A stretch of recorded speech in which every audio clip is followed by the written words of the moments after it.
At long last, nearly a year after we kicked off. Tonight, Sydney FC and Melbourne City, the grand final. And it goes, right in the death, Brisbane! And here's Beath! That's it! They've done it! Just another game? Get out of here. For this lot, the most important 90 minutes of their lives.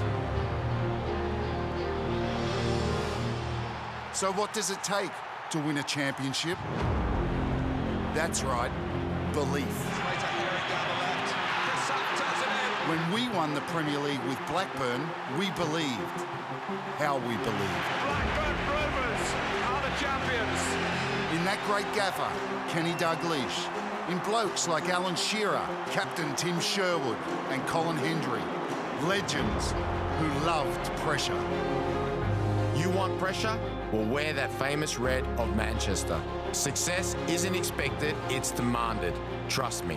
It's Henry, vital save from Boston.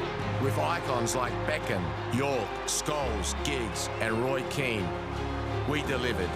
Had no choice. Play the game, not the occasion. That's what Fergie used to say. Sir Alex to you. The challenge? Stepping up in the big moment. Ninkovic scores! Dreams have come true in sky blue! So who's it gonna be? Tonight, Sydney, these perennial champions with superstar trio, Ninkovic, Barbarouses, and the wise guy they call Al. Here's LaFondra! Take on those other Sky Blues, Melbourne City. For the very first time through to a grand final. Years of heartbreak. They've never been this close. These blokes, as flash as they come, they don't care about history unless they're making it.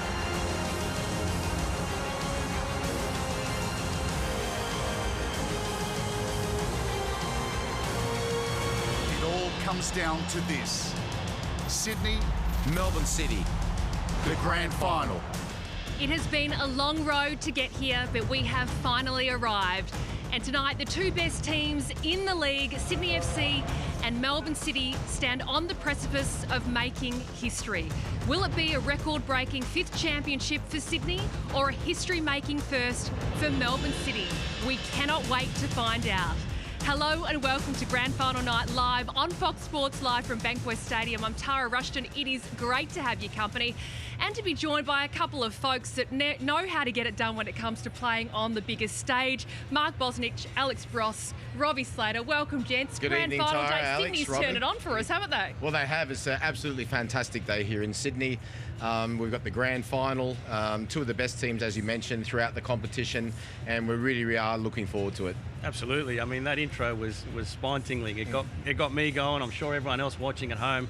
And we just can't wait for this final to start. It's the two best teams in the country fighting it off, and it's going to be a great night. How are your nerves right now, Broski? We know you were part of this side. You would have been in the dressing rooms about to face Perth Glory last time around. We know that this is a team that is well and truly in your blood. How are you feeling? I'm nervous for the boys, but seeing them get off the bus just before the game, and we were talking about it, they just look so calm and relaxed, and like it was another game for them. So I'm really optimistic with what I saw anyway. It's two fitting grand final teams, though, isn't it, Robbie? The two best teams in the league this season. Very hard to split. Look, it is, and it's an announcement of Melbourne City as a club to finally make a grand final after so much investment, and it's such a rocky road for that club over the years. So it's a fairy tale for them if they can end up lifting the trophy. But of course, for Sydney, they're used to it. They're used to lifting this trophy. They're used to success, and they will confirm themselves as, without a doubt, the most successful club in the history of this game if they are crowned champions tonight. Yeah, Robbie spoke about it there. Perennial winners. They know how to win. It feels like it's ingrained not just in the team, but in the club and what it speaks to. Bozza, they chase the third grand final, win in 4 appearances, a record-breaking 5th championship. It is amazing. A lot to be said for the experience that's going to be out there tonight. Yeah, a terrible amount to be said about that, and that is so important. There's always that perennial question, even though if you are serial winners, is the new kids on the block, are they going to try to take my crown? You know, we have to go and prove ourselves again. But I think if you look back at all the histories of clubs and so forth, you have to say to Scott Barlow and his board, 2014-15, we were sat on this very table, it was in Melbourne, and they'd lost quite convincingly 3-0 to Melbourne Victory. The following season, under Graham Arnold, didn't even finish in the top 6, but they stayed strong. They had faith, they had vision. And since then, since that following season when they won on penalties against Melbourne Victory then, after 2 seasons after, it has been all Sydney in this tournament. So, yes, they've got the experience. Yes, they've had the success to back it up, but they've got a team that's really, really hunting them down, you have to say about that. They've gone up 1 place each year, from 4th to 3rd last season to 2nd this season. They've played some wonderful stuff this season, Melbourne City. There's no doubt about that. And like I said, you know, you've got to keep proving yourself, and they'll be wondering to themselves right now, can we do it again? This winning culture of Sydney FC, you've been a part of it. Can you feel it? Is it tangible when you're standing in that dressing room, and does it become almost an extension of yourself, Broski? It definitely does, and it's brought upon by all the players that come in as well. The senior players really drive it, and that winning culture, it doesn't take a couple of weeks. It takes time. It takes a solid pre-season, but then it takes years as well to continue that. And you look at the players there just enjoying themselves. There's no one that shouldn't be there. There's no one that doesn't pull their weight in that change room, and that goes for all 23, 25 players that are in that squad. So, look, I think they're going to enjoy the moment. They've done it before, and like you said, this club is about these moments. And while Melbourne City will come here full of confidence after Wednesday, I really think that shaking that semi-final and getting to a grand final with someone like McLaren, you're always a danger. So I think they're going to have a real crack tonight, but and it should make for an entertaining game. What about Melbourne City, Robbie, talking about where they are here, their very first grand final since 2010. So in 10 years, they're on the big stage for the very first time, and it almost feels like they're stepping into a bold and brave new era. Yeah, look, I think, and if you look at a barometer, if you want, of the semi-finals, I felt that both semi-finals left more questions than answers. Sydney were excellent in the first half, and then Perth dominated the second half. Melbourne City were battered by Western United for a period and then came away, and certainly the last 20 minutes of the game was all theirs. So that's the unknown. Is there doubt in one of these teams that leads in today? For Melbourne City, I would like to say that it's an amazing job that all the Melbourne teams did, and I include Victory in that, and Western United, who got so close, because they've had it the toughest. I know all the teams have been in the bubble, but what's been going on in Melbourne has been a lot worse than anywhere in the country. So it's not only about the players, but it's also been the stress on their families. And we saw Scott Jamieson, who's a fantastic player for them. He can't be here today for that exact reason. He had to go home, and rightfully so, to his wife. So congratulations on that level. But as far as today goes, I think experience is the big key. Of course, anything can happen in a grand final, and it can go all the way. So it's going to be an exciting night. I really feel like this is going to be a special game to finish off this amazing season for all the wrong reasons we've had. Yeah, exactly right. Let's get down to two men that are soaking up a little bit of atmosphere that's building here at Bankwest Stadium on a stunning night here in Parramatta. Andy Harper and Adam Peacock. Gents. Tara, thank you very much. Yeah, you're right, Tara. It's been a beautiful day in Sydney. 25 degrees, not a cloud in the sky. Same goes now. Temperature dropping somewhat, but Harps have got a beautiful canvas for these two sides to do their thing on. And I go back to, speaking of atmosphere that Tara just spoke about, the last game that we were at, we were there. We found out just before it happened that this would be the last one before lockdown in Newcastle. Melbourne City were involved that night. We're thankful for whatever we get. We'll get 7,500 people here tonight to provide that atmosphere that this stage deserves. Certainly. I mean, 7,500 in this stadium, Adam, but 7,500 is going to be like a 50,000 crowd when you consider where we've been as a competition over the last month. And, you know, I really want to acknowledge Robbie's acknowledgement of the Melbourne teams. I want to, at this point, just before we get going on the team news, to all the players in the A-League, most of whom, Adam, as you know, was stood down because of COVID. That means you got no work, you got no income, you've still got families to support. Didn't know when the league was going to resume. How on earth they came back a month ago with that backdrop in the shape they were in to provide the month of entertainment that we've had, I think is a massive testament to the commitment of the players, the coaches who looked after them, and I offer them a big thanks, and all the fans do as well. It gets us to today where the conditions are, as you say, perfect. The pitch is great.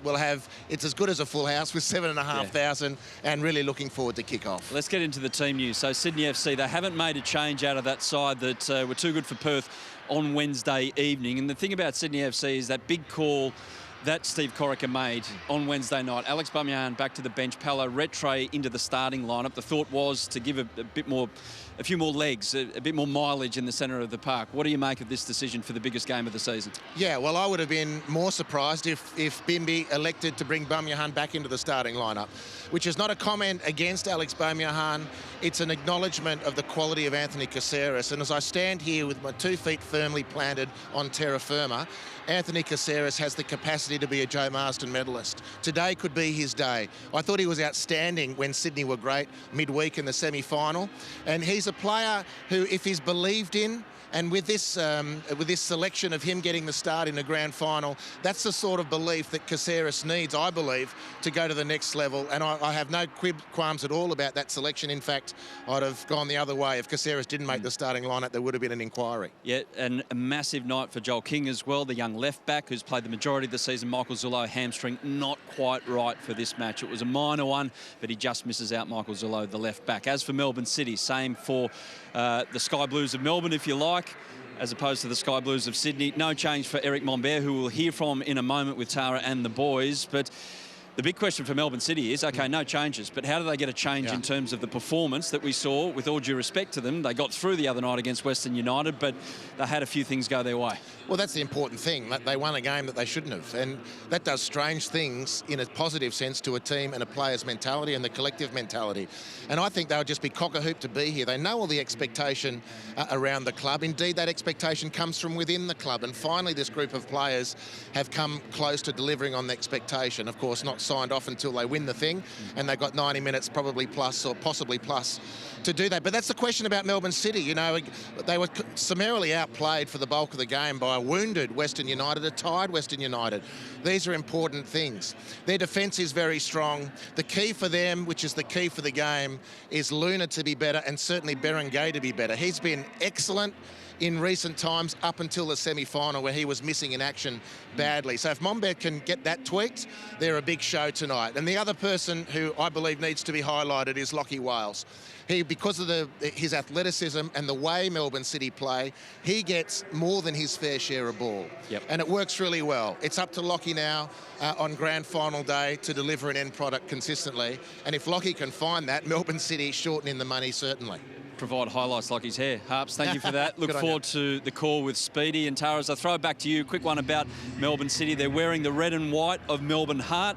It was 10 years and 25 days ago that they made their first appearance as an A-League football club. Come a long way since then, but a nice touch with a nod to history about this football club tonight.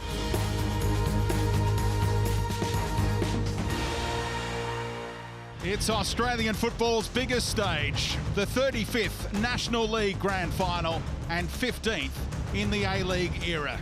The top two teams from the regular season about to go head-to-head, with Melbourne City finally breaking through for their first appearance in the big dance, while Sydney FC return for a record-equalling sixth decider as they defend the title won 15 months ago in Perth. Hello and welcome wherever you're watching around the world, from Europe to Africa, from Asia to the United States, but especially those family, friends and fans in Melbourne cheering on their team as the lockdown continues down there.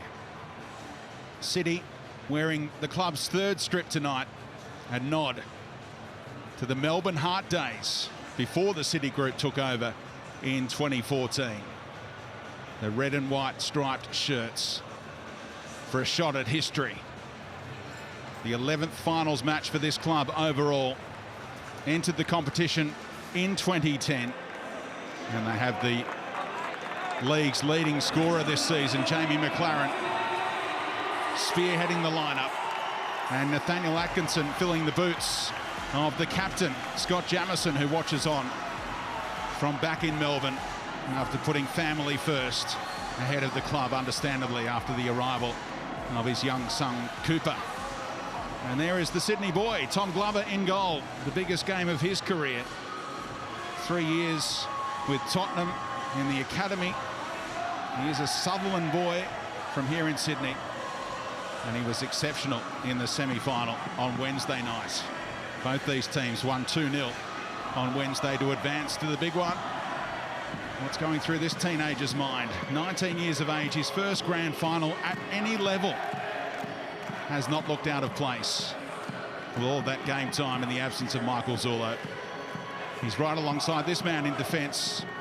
A record 6th A-League appearance in a grand final for Alex Wilkinson. And the teams, as you saw, in formation and ready for the national anthem.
Wonderful venue for a grand final. Steve Corica looking for championship wins in his first 2 seasons at the helm after succeeding Graham Arnold. He, of course, scored the winner in the very first A-League grand final when Sydney FC beat the Mariners in 2006. Craig Noon, experience in the Premier League and also a golfing buddy of Adam Lafondra, who leads the line for Sydney FC. Those two, back in 2018, were part of a Bolton side that on the final day of a season staved off relegation from the championship, and were both heavily involved in a stunning come-from-behind effort on that final day. It's a different kettle of fish down under. If you reach the final day, you're playing for the silverware. Second to Jamie McLaren throughout the regular season in the Golden Boot race. J-Mac with 23 goals in 24 games. And throughout his A-League career, he scored 7 in his first 36 games, 72 in his past 88. A phenomenal goal scorer. But against Sydney FC, 4 in 14. The toilet seat up for grabs again tonight. Melbourne City outnumbered in the stands, understandably so. But a state right behind them. And apart from those victory fans, perhaps even they may side with the team in red and white tonight against the Sky Blues. Andy Harper is alongside for the call. What a night in front of a stadium that's a quarter full, understandably, but a great atmosphere here. Well, it's as full as it can be, Speedy, given the situation. It's going to be a great game. The two best teams clearly through the season, maybe not since the resumption. There's a couple of other teams that might have nominated themselves on form, but Melbourne City for the 15th straight A-League grand final. The second place team has made it to the grand final, and this is their big opportunity to stake their claim in Australia. So Melbourne City in their first grand final get the ball rolling against Sydney FC, playing in their 6th record equaling effort for them, and right on the front foot, the team in red and white tonight. There's King, the teenager, finding Bratton, who switched between these clubs. Sloppy by Sydney FC, and Noon in behind already. McLaren with a chance, and Redtray in front of Redmayne clears it for a corner. That's the kind of opportunity McLaren normally thrives on. Yeah, but a boisterous start from City off the kickoff. And Sydney couldn't deal with the pressure. Eric Mombert has spoken a lot about aggressiveness, not physicality necessarily in the contest, but an aggressive mentality. And his team has certainly come out of the sheds on fire. Right in front of the Cove. Noon delivers, and the header was there for Curtis Good. So the quickest goal in A-League history was 9 minutes in from Costa Barbarouses a few years ago. They've had 2 chances in the first minute. Well, I'd love to state the bleeding obvious, have notched one from that opening 30 seconds. And a lot of people have been talking about the contribution of Eric Mombert, and pre-game, what a fantastic insight from Fox Sports' Robbie Slater on the whole French methodology in preparing from a coach's viewpoint. Alex Brosk seemingly completely taken with Robbie's description. But Mombert has been speaking a lot about the key differences he sees with Australian players compared with his experience, and it's an aggressive mentality. It's not being hard in the tackle aggressive, it's being a willingness to press, to take on your opponent, to dominate your opponent. And I'm sure that message is ringing loudly in the ears of the red and whites at the moment. Fonda are trying to knot it down for Caceres, but Sydney FC not in the game just yet. Eric Mombert guiding his team to an FFA Cup final and the grand final in his first season down under. Some speculation it could be his only season in Australia at the helm. It's clearing. He and Bratton switched sides about 12 months ago now. Berenguer dwells, caught in possession by Luke Bratton, who's trying to keep it alive, and Caceres took a swing at it and upended his opponent. Well, Speedy, that's a decent little comeback from Sydney, having been put on their own heels in the opening 15 seconds. Luke Bratton, look at this read from Bratton. That's an aggressive mentality. He pinched the ball in midfield off the Frenchman, who laboured in the semi-final. I hope for Melbourne City's sake he can find his best form.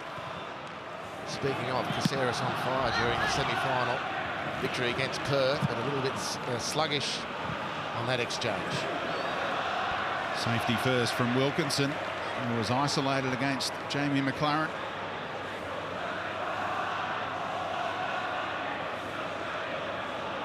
Here's Lockie Wales down that right-hand side. All that speed to burn. Off the head of Wilkinson. Atkinson to tidy up. Finding Uruguayan Adrian Luna. Opens up for Atkinson in here on his right boot. There's a right footer playing in that left back role.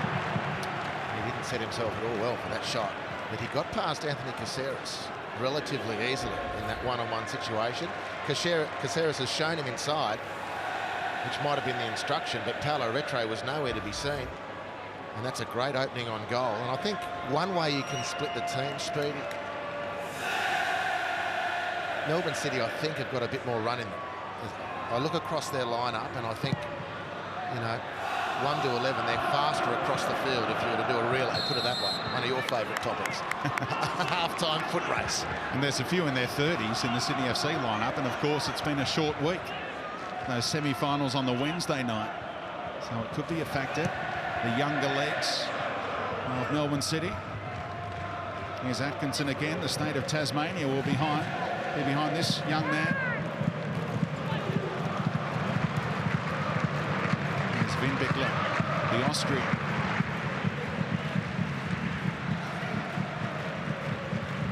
Playing with a little bit of swagger here, Melbourne City. 2 previous meetings this season, both in Sydney as well. Round 12, just after Christmas. A crucial game in the race for the Premier's Plate, as it turned out. Sydney FC winning that one, 2-1. Atkinson running onto it, and a misunderstanding between he and Craig Noon cost him a little. Yeah, he couldn't really blame the noise here for the breakdown in communication. This very clearly had to be Atkinson's ball, and he made a beeline for it. Craig Noon just drifted right in the line of sight of his younger teammate.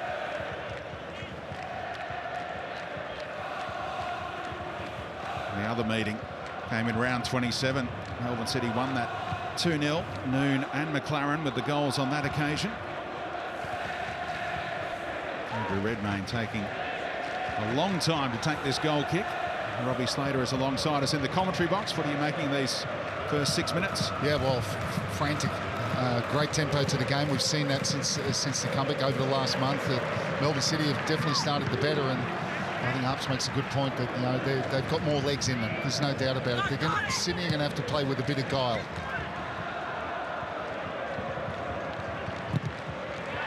Wilkinson earning the throw that time off the Frenchman.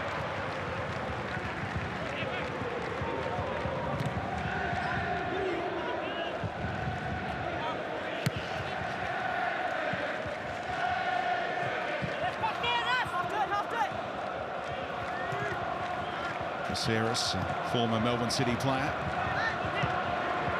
A few up against their former club tonight. Referred to Alex Baum-Johan in the starting 11 the last couple of games. The flag will go up here. Scott Aitling, the assistant on the near side, obviously encouraged to keep the flag down, and with VAR in operation, that was an obvious decision against the Kiwi flyer.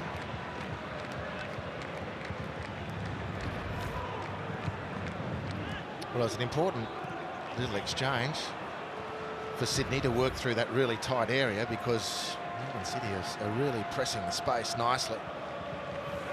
Important for Sydney FC just to navigate their way through that little tight exchange.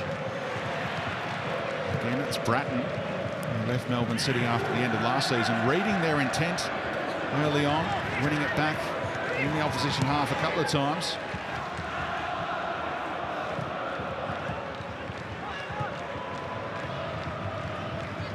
Delbridge playing in that right back role behind Lockie Wales. Trying to slice one for McLaren, who's stolen in behind. Decent first touch to take him around Redmayne, who closed down the angles in the end. And there's the threat that Jamie McLaren possesses, the ability to get in behind.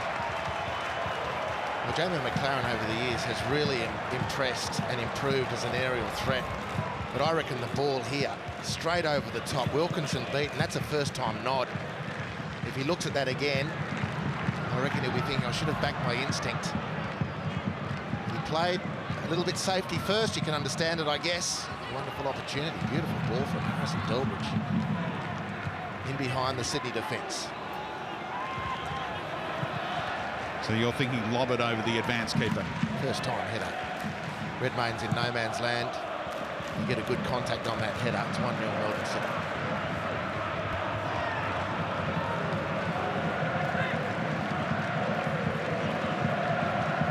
Andrew Redmayne, the hero in last year's grand final, of course. It's beautiful. It's a beautiful run in the blind side.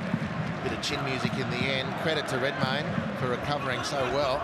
Nervous moment for Sydney. Lafondra trying to squeeze between the centre halves. Tom Glover is 22 years of age. A couple of years ago, he couldn't get much of a run with the bottom team in the comp, the Central Coast Mariners. Was preferred to Dean Vazanis from the midpoint of the season. Now Lockie Wales just snatched at the shot a little, but worth a crack. Well, he made the space just ever so well. And Sydney being tested by these direct balls, flat, hit flat and hard. Defenders finding it hard to reposition themselves. Lockie Wales did so well with his first touch against Joel King, and then in a rush of blood, lost his balance. Couldn't take the attack and the opportunity to the next level. All the shots coming from the visitors. Melbourne City every couple of minutes so far. There's a chance for Ninkovic. Trying to slice it through for Lafondra. He had King looming alongside him. The audacious through ball for the number 9. Noon let that run deliberately for Berenguer, and it stayed in for him. Steve Corica just gesturing that he wants to see a bit more urgency from his team.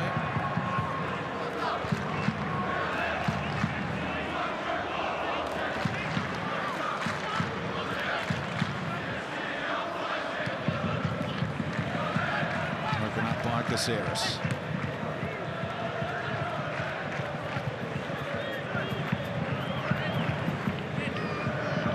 In any great hurry, Sydney FC, as we've seen throughout the season.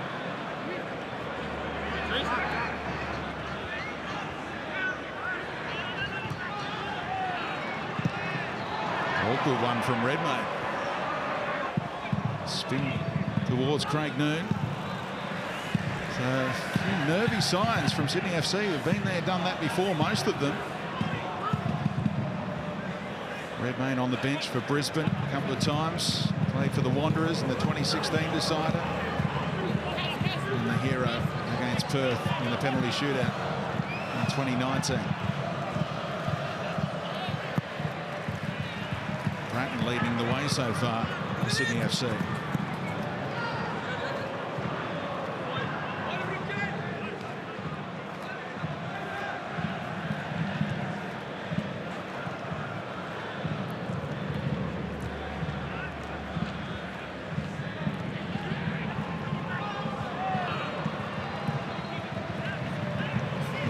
That battle, two youngsters off the back of Lockie Wales against King, the boy from Shellharbour, against the boy from Wamberal on the central coast of New South Wales.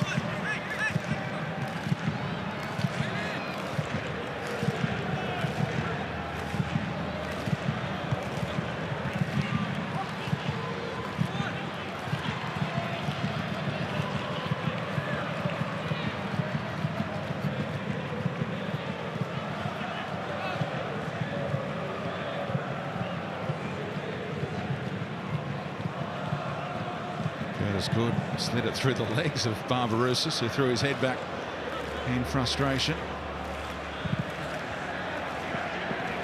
Misplaced pass from the Austrian centre half. The possession being dominated by Melbourne City so far.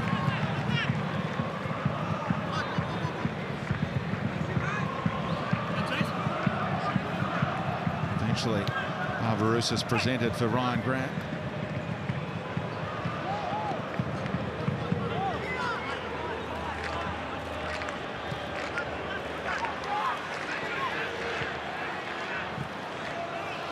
Wilkinson, all that experience in his mid-30s now. Ninkovic wasn't allowed to turn by Brillanti. That was highlighted in the pre-game as a key to Melbourne City's hopes. Saw the Socceroos coach Graham Arnold, the former Sydney FC coach, yesterday, saying that if they can stop Ninkovic, the Melbourne City will win. Is it as simple as that? Well, you go a long way. No, nothing in life is that simple. The guy on screen can have a big say in that too, Caceres. If they spend a lot of time trying to nullify Ninkovic, the theory should be that there's some space for Caceres, who's more than adequate deputy in that sense, if that's what we're going to call him. But Melbourne City, despite the fact that the games this season have been split one each, a victory each, Melbourne City have dominated many of the stats in those games. They like playing this team. They believe that Sydney's style and the makeup of the team actually suits their desire to press aggressively. Well, it was Bratton winning it back, but Barbarouses gave up possession just as quickly. Because just back to that athletic discussion, Speedy, I think they're prepared to take the risk because they'll believe they can turn and chase Sydney down again if they do happen to get away. But they're pressing right in. They've got the jaws clamped at the moment. Sydney, apart from the odd transition moment, are finding it difficult to play their way through. Oh, there's the technical ability of Caceres on show as he worked the ball towards Lafondra.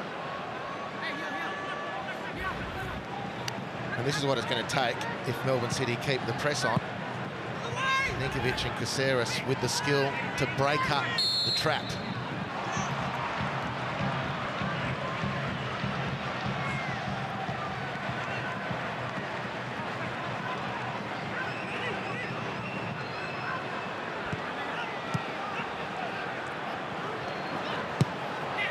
Easily read by Bratton that time. Might open up for Sydney FC here.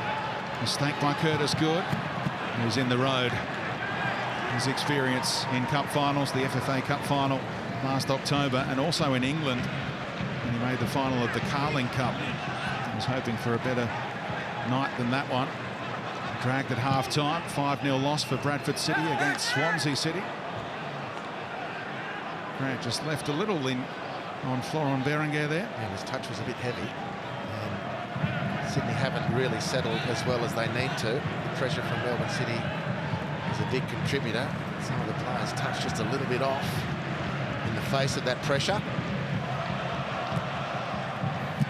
Finn Bickler, lovely pass. Lachie Wales against Wilkinson.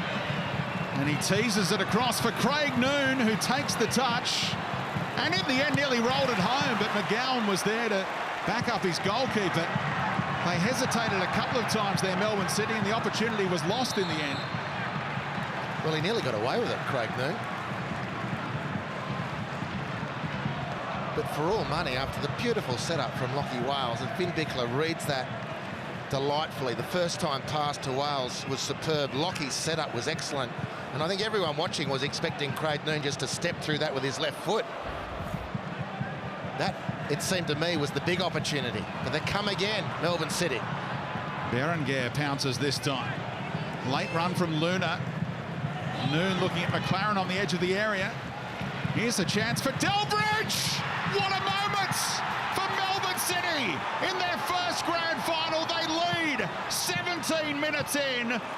It's just the second goal in his A-League career for big Harrison Delbridge. What a time to come up with it.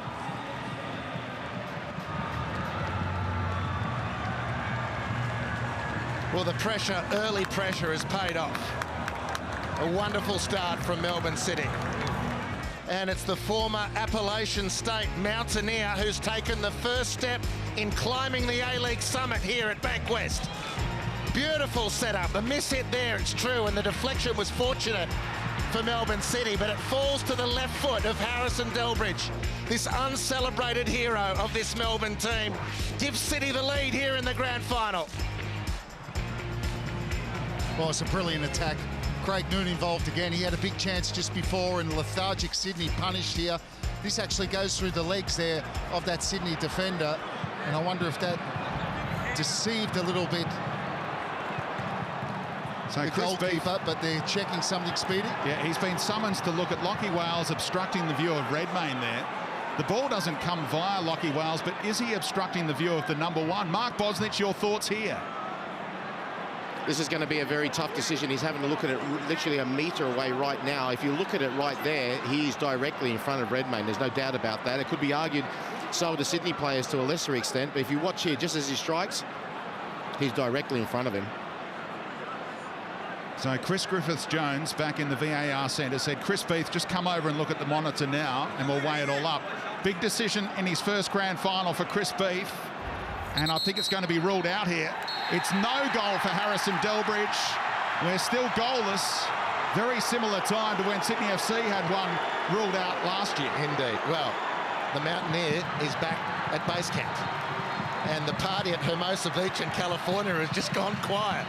His parents watching on from Hermosa Beach. He's got other siblings scattered around the United States. They've got to sit back on the couch and reflect on how this goal was disallowed. Well, look at Redmayne here.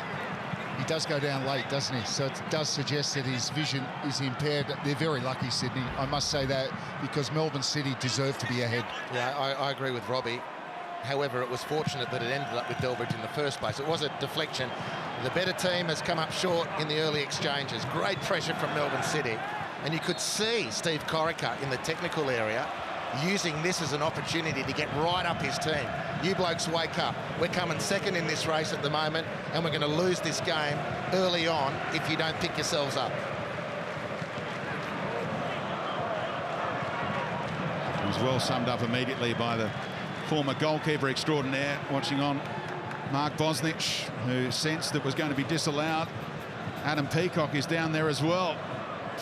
Yeah, Eric Mombert, when the goal was scored, didn't move. Everyone else on the bench jumped up, obviously, as Lachie Wales goes through. I think he's offside. And Mombert stayed still. Didn't celebrate the goal. Everyone went up. And then they got wind of the fact that it was a VAR, and then Paddy Kisnorbo, the attack dog, if you like, on the bench, came over and started having a go at the fourth official. Could not believe the decision. Mombert the whole time just sat still. He might still be in his trance. The deep breathing trance. Oh, lovely reverse pass from Lafondra. Barbarouses keeps it going for Ninkovic inside the area. Barbarouses was borderline offside in the build-up to all that we play on now. What a delightful pass from Lafondra to split Melbourne City's midfield and put them back on their heels. Sydney have to build their case. Rattray, fabulous ball, and a little nick off Curtis Good was there to take it away from Lafondra. It's a goal kick that's been given, and there's a little bit going on in back play between McLaren and Luke Bratton that the referee wants to get on top of.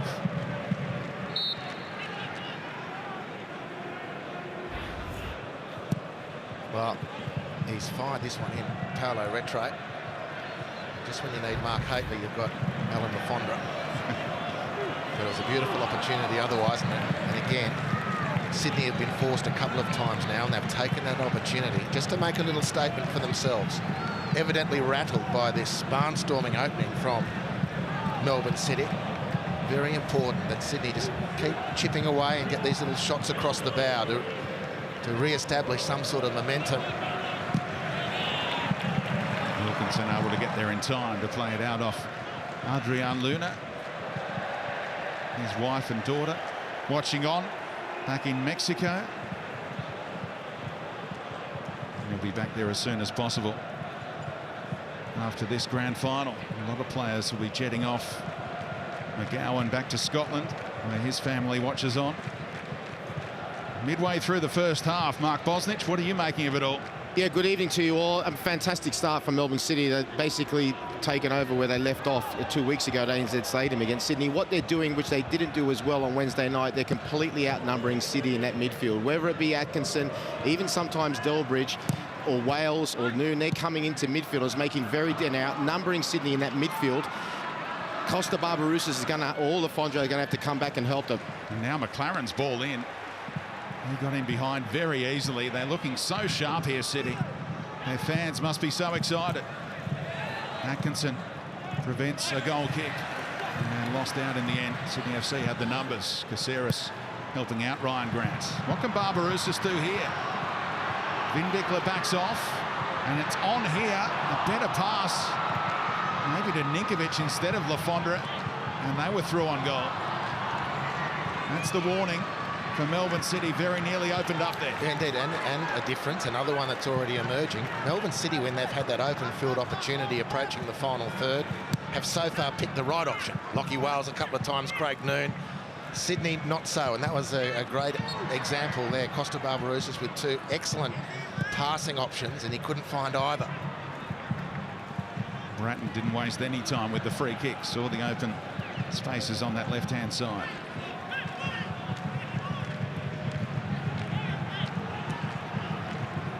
Sydney FC not punished for their lethargy early on.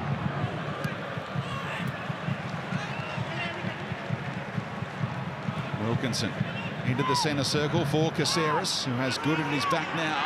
And there's the class of Caceres. Through ball was on. Melbourne City able to cut it out in time. Every time they get it to McLaren and Wales, they're looking so dangerous. Just back onside. Here is Wales. And overhits the cross in the end. This is the challenge for Lockie. Wales makes great space, and invariably does. On the back of the style that Melbourne City play and on the back of his speed, his ability one-on-one, Caceres will put his hand up for a free kick in that last dribble. Play ends up with Lockie Wales. And this is the big challenge for him. Caceres does beautifully. Look at the roll of the ball into space away from tackling range. He looks up for a bit of help from the ref, thinking that Curtis Good has overstayed his welcome. And Lockie Wales, he gets enough room to make the cross. And just no end product for Eric Mombert's team.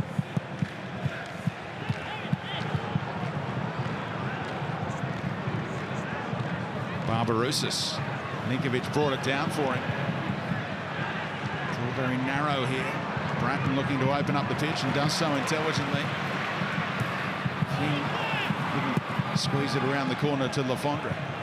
Well, Luke Bratton showing great leadership at the moment for Sydney. He's the one Sydney player who's really settled into the type of form that saw him pick up Alex Tobin votes, Speedy, in more games than anyone else this season. He didn't win the gong in the end, but he featured in voting in more games than any other player, and he's really leading the way here for Sydney, who've been rattled. It's clear.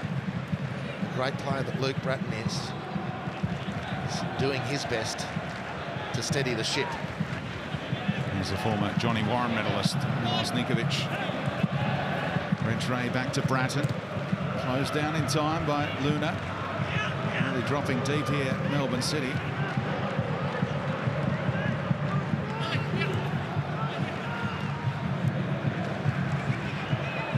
Bratton, who played 79 games for tonight's opponent. That time a little careless. And Noon can push on again. Former Brighton and Cardiff man. Wales back across the face. Wilkinson in the right position, and Sydney FC see off that threat. Plenty of space here for Rattray to push into. And he's caught late there by Florent Berenguer. The emphatic whistle from Chris Beath suggests he wants to talk to the Frenchman. Well, again, fortunate, I think. Rattray featured in that build-up, but when the pass comes through from Ninkovic, his first touch is poor. Bounces off his knee. Look at this. Oh, clear free kick afterwards, but they might have been away with a more sure touch initially from Paolo Rattray. A lot of A-League football has been played here. There was an NRL game on Friday night here as well.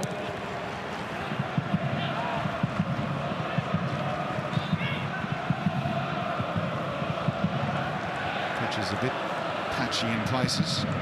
Also pretty impressive considering the traffic. Luke Bratton, through ball, penalty potential here for Sydney FC. Lafondra thought he was nudged over by Curtis Good after that superb first touch. VAR will check it out.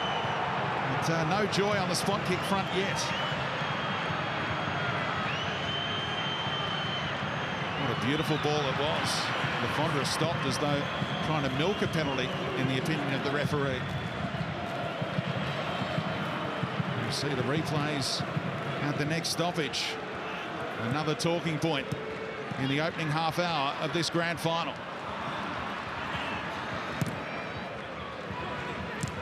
Bratton, brilliant challenge. Barbarouses now. He hits the deck. Nudged off it by Vin Bickler.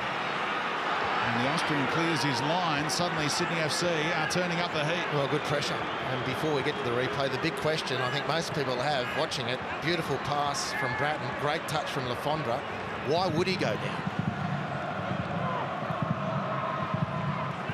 Chris Beath of the opinion that if there was any contact, it was not material.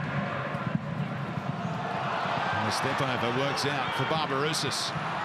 Chance to run at Vin Bickler. He's got him on the wrong foot, and the early shot trying to surprise Glover. Well, here we go. It's a great touch. He's in on goal. He's got him. Put it this way, if Chris Beath gives a penalty, the VAR's not going to overturn it. But that's a penalty. 8 days a week. Robbie Slater. Was a 100% penalty. No doubt about that, because his next touch is a striker goal. Got that one wrong, Chris Beath. And if he thinks, you look at that, I just don't know how he doesn't see that's a penalty, because as you said before, Harps, why would you fall over? His next touch is a striker goal to probably score.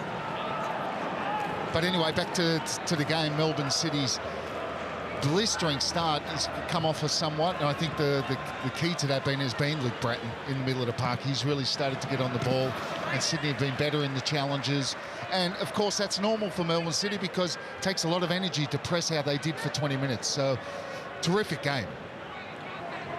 I saw a cutaway a moment ago for those international viewers, and also the A-League Australian viewers who aren't aware that Strebray Delovsky, their referee's boss, who appointed Chris Beath to this grand final,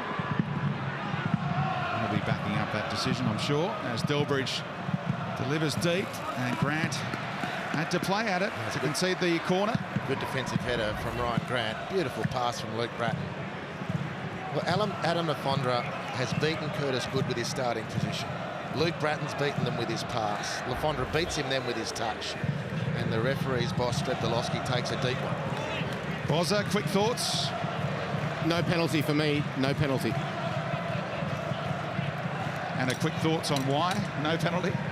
I think it's actually Lafondra who initiates the contact with his leg into the opposition's player's leg. So I think he feels his leg going into the opposition player's leg and just goes over. Good stuff from Mark Bosnich. Challenging Harper and Slater upstairs as Noon tries to whip it in. Redfray there to close it down.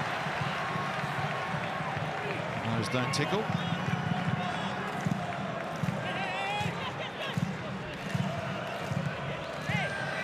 Another corner earned by Melbourne City.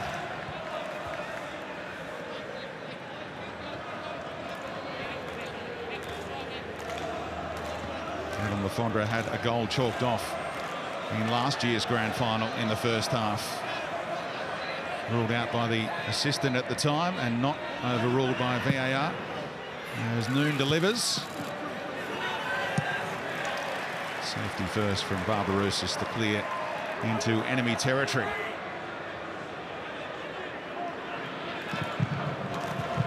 First ever finals meeting between these two clubs. And worth the wait so far. Plenty of action, plenty of talking points. Happy to take a touch. Liam Reddy did so against Lafondra on Wednesday night and paid the price. Sydney FC beating Perth. Melbourne City 2-0 success over Western United. Both of these clubs with 51 goals so far in the campaign, 49 in the regular season, and those couple on Wednesday nights. Misplaced pass from Bratton, cushioned by Atkinson for Noon. He's taking evasive action there, dived over Bratton. He says that's still a free kick, isn't it? The referee didn't think so.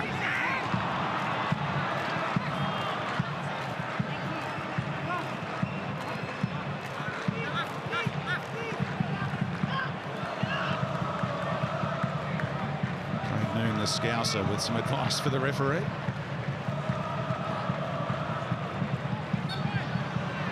Worked on the roof of Stevie Gerrard's place when the extension was going on. It was a tiler back in the day, Craig Noon, in his semi-professional days before making his pro debut 12 years ago today for Plymouth Argyle. And hasn't looked back since.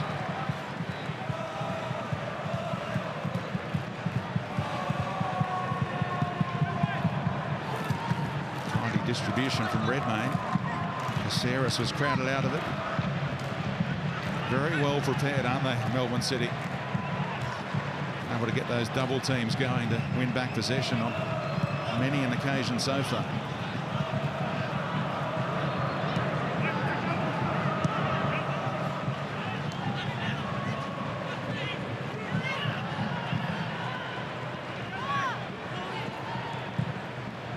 Glover. Tidy ball out, and Luna looking to drop it in for McLaren again. Here's Noon. They cry for handball, but it's alive for Craig Noon. It's forced wide by Wilkinson, and in the end it's a goal kick. Yeah, good composed defending. Jamie McLaren's movement in and around the blind spots of Ryan McGowan is really causing some nervousness for Sydney. Hasn't had many touches, McLaren. But he really destabilises the central defenders because they lose track of him. He's working those spaces so beautifully. What a touch from Lafondra after Curtis Good misjudged it, and now looking to tee it up.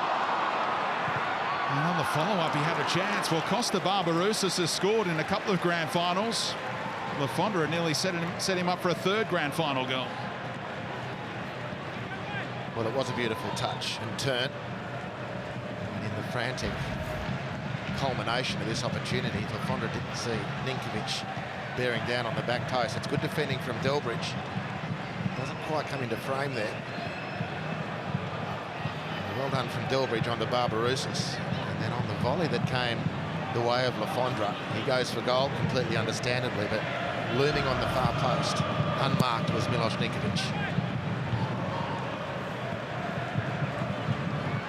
Wales is giving King a tough examination tonight, but King stands strong that time and was barged in the back, prompting the whistle.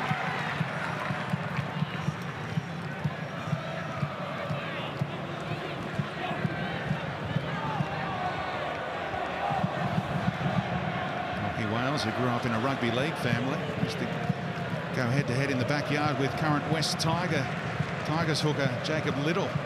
Toughened him up. Former Central Coast Mariner, who made the switch down to Melbourne City and would not have gotten away with that haircut and hairstyle in the Warren Joyce era, who made him go short back and sides. The Frenchman in charge now. Doesn't mind the flare. And that hairdo born out of boredom. His sister actually did the dye job on behalf of Lachie Wales. Eric Mombert guided Yokohama F. Marinos to the Emperor's Cup final in 2018, then handed over the reins to former Socceroos boss Ange Postecoglou, who then won the championship in the J-League last year.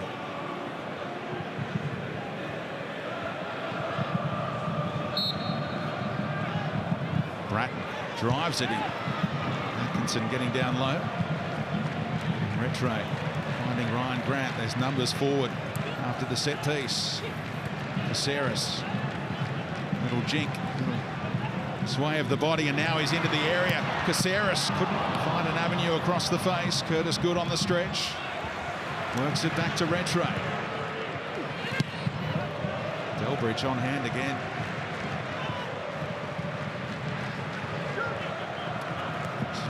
They've been so good springing forward. The time Noon didn't clip it as he would have liked. McLaren had stolen in behind again. Well, he's given them nightmares, Jody McLaren. He really is giving them nightmares. He hasn't hardly touched the ball, as we say. But on the back of Luke Bratton steadying things, Caceres getting some more meaningful touches, Lafondra's hit a couple of good passes. They start bringing Miloš Ninković more into the equation, and then the scales might start tipping more conclusively towards Sydney.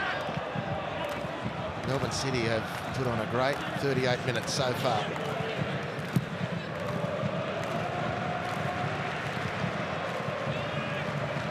Lafondra to Caceres, Barbarousis, and it's a nothing shot in the end.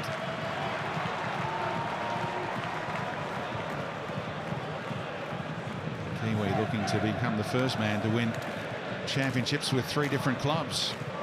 Won the grand final with Brisbane in 2011 and a couple of trophies with the Victory.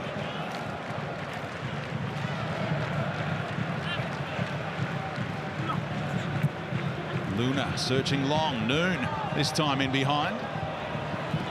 Testing Ryan Grant. Deflection.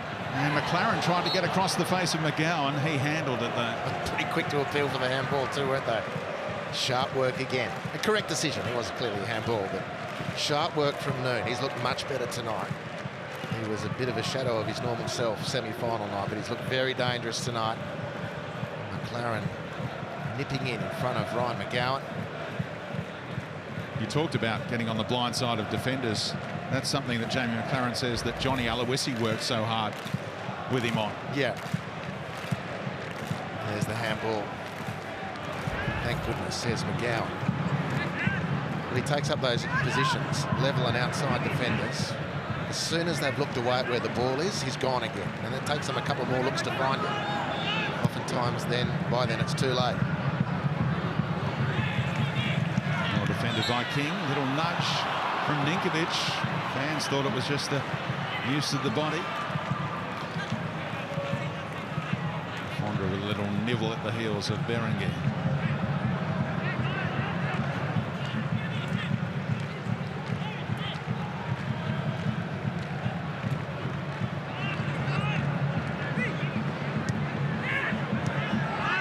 He had to stretch. Look at all the Sydney FC numbers.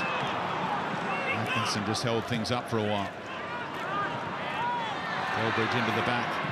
of Ninkovic. The referee says advantage is accruing.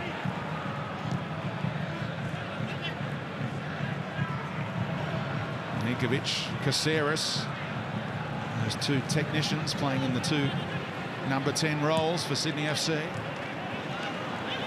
Melbourne City's number 10 took it away though.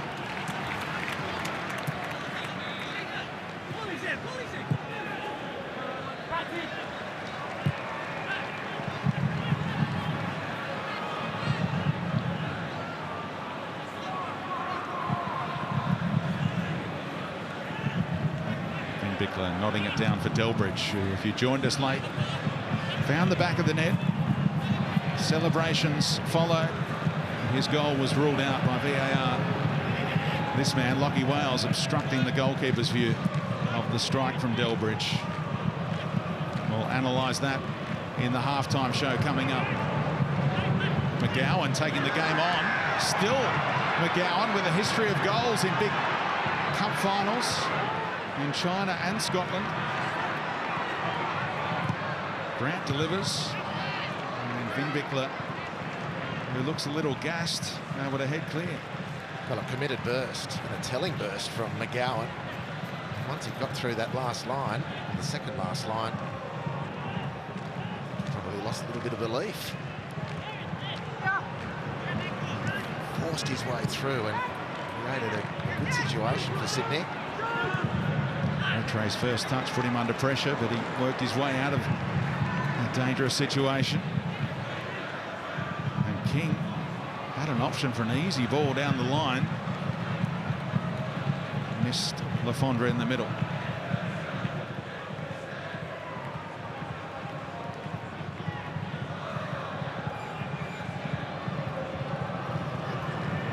Both of these coaches can use 5 subs, of course, in the 90. If we go to extra time, they can use a 6th.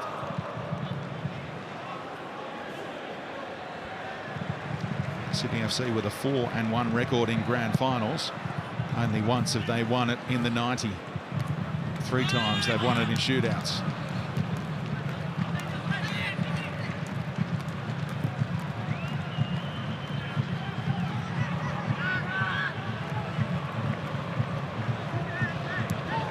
Caceres working hard to present. A combination again down this right-hand side. Looking to bear fruit again. Lafondra trying to get around Vin Bickler. Brilliant defending from the Austrian. Once he felt a little clip from behind, he was down in a hurry, according to Lafondra. Well, unpicked down their right-hand side attack. Nice work again. He called it speed. He really growing combination of importance between Grant and Caceres. Lafondra beaten to the punch by Vin Bickler. Very, very good defending by the Austrian. Working his way as quickly as he could to that goal side position. Body in between. The goal is defending. The ball and his player against. Through the foul. Pressure off for Melbourne City.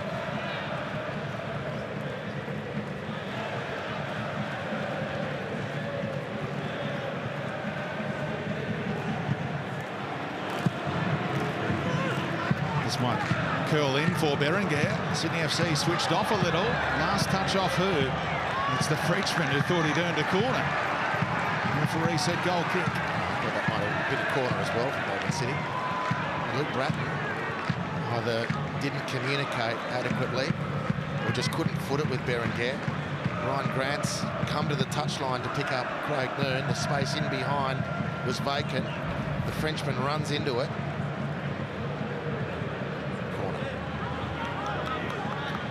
Which coach has more tweaks to make at halftime, do you think?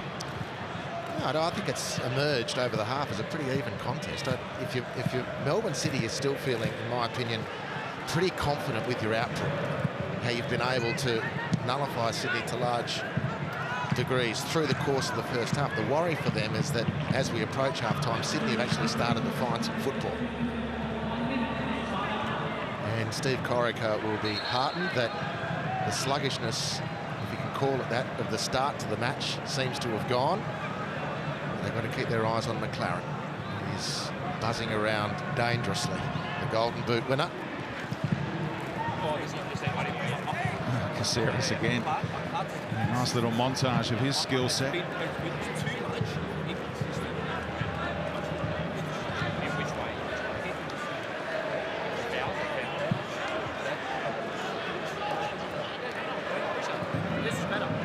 Patrick Kisnorvo with some advice to the fourth official, Alex King, hoping that message might get through to Chris Beath at the break, perhaps. Which isn't too far away. One final attack in this first half. Just the 1 minute of stoppage time added on after that VAR review. That chalked off a Melbourne City goal. So it's goalless at the break. No shortage of talking points so far. Harrison Delbridge saw his name up in lights for a moment before VAR intervened. Andrew Redmayne delighted with that adjudication. Had his vision obscured by Lachie Wales. At the break, Sydney FC 0, Melbourne City 0 in the grand final. And Jamie McLaren good enough to join us. Big celebrations there, J-Mac, but no goal in the end, unfortunately. Yeah, look, I don't think Lachie was in Redmayne's view. He was 5 yards to the right, but the decision's been made. We have to move on, but yeah, just I don't think it was right. Do you feel like you've got these centre halves right where you want them? You're finding a lot of joy in behind. Oh, look, they're good players, mate. They know the way I play. We've got to adapt and change the way we sort of attack in the second half, but we're getting in okay. We just need to take our chances when they come. Thanks for your time, mate. Good luck second half. Cheers. It's the wall of death. That's unbelievable. Oh, really cold now. Now on the ABC Me app, see Steve take on the greatest challenge of his life. Do you know what's really funny? None of this is funny. Oh, whoa. Just don't look down. Steve Backshall versus the Vertical Mile. Watch it now on the ABC Me app.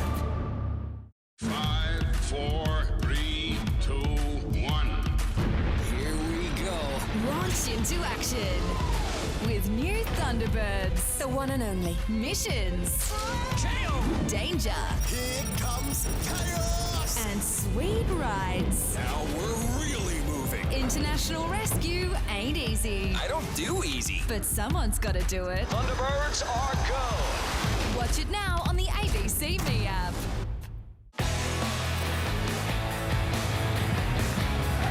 Welcome back to Grand Final Night live on Fox Sports. The two best teams in the league going hell for leather. Sydney FC v Melbourne City, and what a cracking first half of action we have seen. The only thing that is missing is goals. It hasn't been for lack of trying though. We thought we nearly had one from Harrison Delbridge. Yeah, it got Steve Corica pretty fired up that moment there. And then down the other end, was there a pen shout or wasn't there? So much to talk through that we've just seen in the opening 46 minutes. Welcome back from Tara Rushton. It is great to have your company and to be joined by Mark Bosnich and Alex Bross. Gosh, that was a breathless first 46 minutes. Yeah. It went so fast, Boz. Lots to get through though. Yeah, there's a hell of a lot to get through, especially the first half an hour. An absolutely cracking game. Melbourne City pretty much started again where they left off at ANZ Stadium about a couple of weeks ago. But regardless, you know, of all the dominance they've had, as we keep saying, games are decided in both boxes, and it's still 0-0, which will really buoy Sydney FC. So we have this moment here, miss hit from Jamie McLaren. Harrison Delbridge believes that he has scored a goal. VAR is called in to intervene. The assistant referee actually said, I believe that Lachie Wales is offside. Then VAR came in to check it. Do you have an issue with that, looking at that Broski, Lachie Wales positioning, and also him impeding the view of Andrew Redmayne? No, I've got no issue with the decision at all. I think when they pause it right at that moment, and you can see as soon as it happens, Redmayne throws his hands up to show that someone was in his way. He didn't know he was offside, but I think he was upset that someone was in his way and obstructed his view. Now, Jamie McLaren obviously not happy with it, but I think that one was the right decision. Yep. Do you believe that's the right decision as well, I said it downstairs. Remember when they came to me, 100% the right decision. Well done to VAR. Well done to the assistant referee to keep his flag down, because he got the benefit of VAR.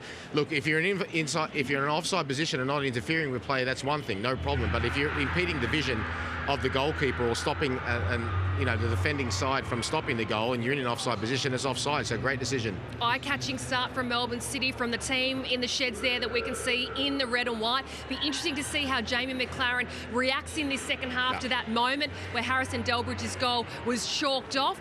Another huge defining moment. I'd be interested to see what your take is, both of you, on this one. It seems to have split a couple of people involving that man right there, Adam Lafondra, brought down by Curtis Good.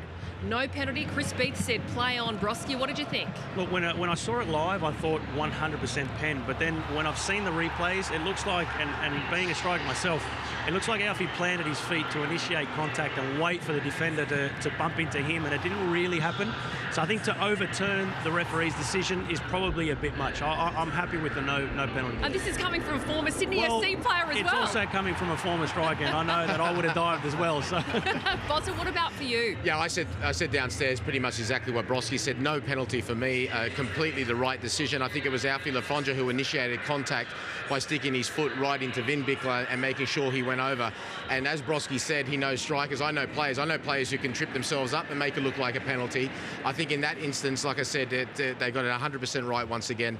It was Lafondra who initiated the contact. And what that dressing room has been able to do, Broski, is to be able to hold out the dominance that Melbourne City have exerted in the very first half. So for all of their chances and all of their breakneck speed and all of their chances into the box, Melbourne City don't have a goal to show for it. No, that's right. And I think that will concern them because, in particular, Jamie McLaren had a few half chances that on any other night he puts away. And tonight, unfortunately for him, he hasn't. He hasn't been able to take those chances. So you do wonder, looking back at the end of the game, we'll look back at these chances. But for now, I think you're right. I think Sydney has done well to withstand this pressure that Melbourne City's put on them.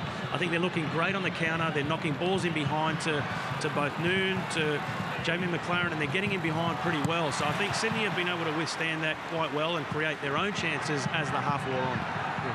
Also, what do you think? And who's going home with this championship? Well, I'm going to still stick with Melbourne City. If you remember that game 2 weeks ago, they played some wonderful football in that first half as well. Didn't get the goal, but then got the 2 goals in the second half. They've just got to keep their calm because, Sydney have been, like I said, very, very fortunate in terms of the way the game has gone to keep it at 0-0, but they'll look at that as a bonus, and they're experienced enough to put that away and forget about it and go into the second half. Melbourne City have got another test to sort of not to get upset, the fact that they're not winning, they're not in the lead, just to keep playing exactly the same way. If I was Sydney, I'd be asking either Lafondra, but more importantly, probably I would ask Barbarouses. They've got to get more men into that midfield because they're getting completely outnumbered in that middle part of the pitch. You've got to say both sides looking incredibly dangerous. How is the second half going to play out? Both teams well and truly still in this contest. We are off to a short break here live on Fox Sports. The second half of this grand final coming your way between Sydney FC and Melbourne City on the other side. Who makes history tonight?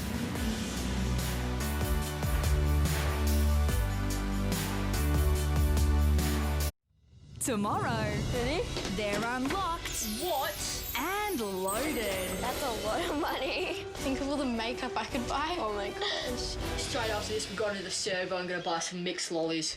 Epic. And they're about to take control.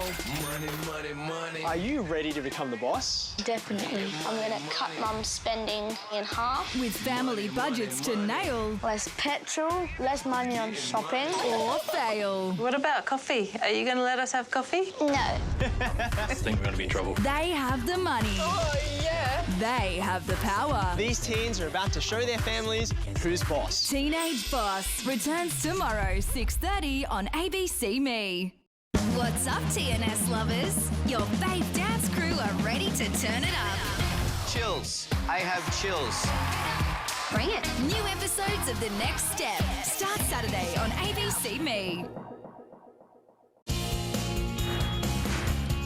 Welcome back. Goalless at the break in the grand final. And Sydney FC's coach, Steve Corica, good enough to join us. Did you have to tweak anything at the break, Steve? Just a couple of things defensively and with the ball, but nothing too major. They started really well, first 15 minutes or so, but I think we got back into the game. Probably should have had a penalty, 100% penalty, I think, from what I saw on the big screen. But other than that, we'll go on and we're ready for the second half. Bimby, was there any point in the second half address where you spoke about the sluggish start and how your team mustn't repeat that for the second half? Yeah, we addressed that at halves. They're on top. They were well on top in the first 15 minutes. We got through that though. So it's a different ball game now in the second half. We'll be ready for it, and yeah, we just want to play our style of football now. Thanks for your time. Thank you. And you heard Harps refer to the coach, Steve Corica, as Bimby. And as good a time as any to let people know why he's called Bimby. Harps all dates back to the AIS days. George Soros thought he looked like Lou Diamond Phillips playing Richie Valens, thought he was a dead ringer. So every time the song came on, they'd say, hey, La Bamba, do you think? And for some reason, La Bamba morphed into Bimby, and it stuck. And Corica's not all that happy about it, 31 years on, still being referred to as Bimby, but it's a good nickname. Well, everyone I know who knows Bimby is Bimby. Always was and always will be. But after all these years, I just learned something, Speedy. Thank you very much. Very popular song. Those that were around in the late 80s when it was reprised. Arabella La Bamba. No time for smiling for Steve Corica, though.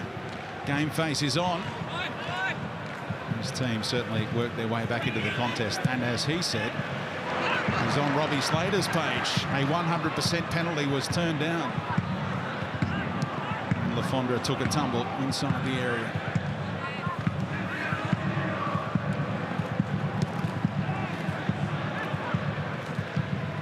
McGowan. Bringing it back to Barbarousis. Rattray. Again, a touch a little heavy. He's found it tough in his first final appearance. Unused sub for both of these clubs before in major finals. 2016 FFA Cup with City and last year's grand final with Sydney FC. Caceres again around Atkinson, who got back to get the block in. Well, that's a great example of Melbourne City's athleticism. Caceres beautiful and touch glides across the ground, knocked it in behind Atkinson and ran past, thought he had space. Nice penetrating past that from Luke Bratton, and just glides, bounces, touches. Look at the turn and run from Atkinson, and it was a crucial sprint too. Bratton's corner dealt with by Atkinson. The boy from Tasmania, of course, reflecting on his last finals appearance a couple of years ago. He was there when Riley McGree's scorpion kick turned things around and cost City a good crack at a grand final in that year. Newcastle going on to host it. City led 1-0 before McGree put in his nomination for the Pushkas.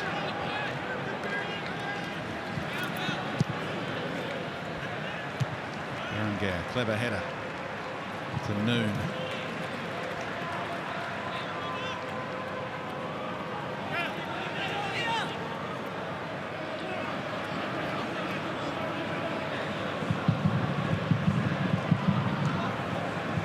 No changes made by either coach at half-time. Will be interesting to see the way they use their benches tonight.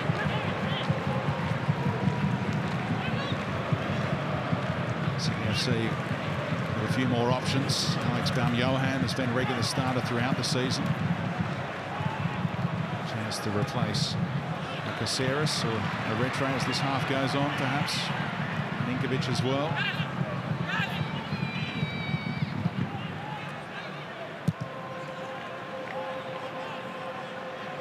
There's Wilkinson. Ninkovic finding a little bit of room, and there's plenty for King out here, but he turned him down. Worked it out towards Ryan Grant instead, the Socceroos right back. Caceres. Straight into Berenguer.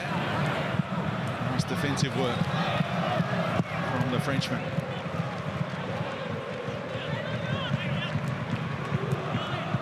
Ball from Rattray. Looping around and back onside was Barbarousis, but good across in time at the expense of another corner. Yeah, they're cutting the space out really well. Even if they have been turned around, Melbourne and City, and certainly Sydney's start to the second half, much more convincing than their start to the game. A couple of occasions now when Sydney have prized open some little spaces. Melbourne have covered up very, very well. Attacking the Cove end here.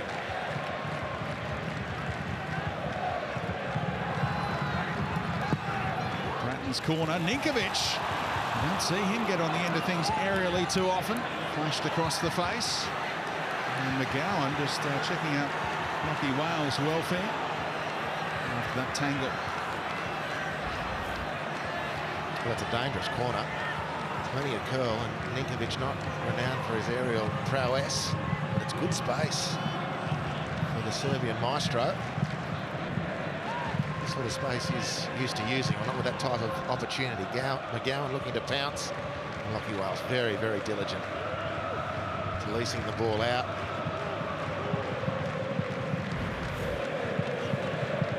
Milos Ninkovic, as an 18-year-old, commanded a €1 million transfer fee when he left a second division club in Serbia to sign with Dinamo Kiev. Chatted to him yesterday, and his dream was to play for Red Star Belgrade and then move to an Italy or an England off the back of that, like so many players have. But he couldn't turn down Dinamo Kiev and spent nearly a decade with that club, playing alongside the likes of Andrei Shevchenko. And since he's come down under, he's been an absolute star. That's certainly true, if somewhat dimmed tonight by the Melbourne City press. Whilst Evan Ninkovic is there or thereabouts, there remains hope for Sydney to unlock the door. Clever little flick from Luna into space. Lachie Wales with speed and cut out by McGowan. Melbourne City player sliding in. It was Berenguer. Wales is getting plenty of joy in behind King throughout this game. Couldn't find a teammate with the cutback.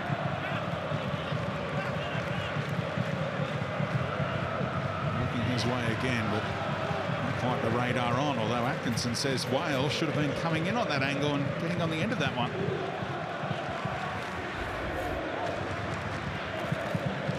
There's Wales, the 1-2.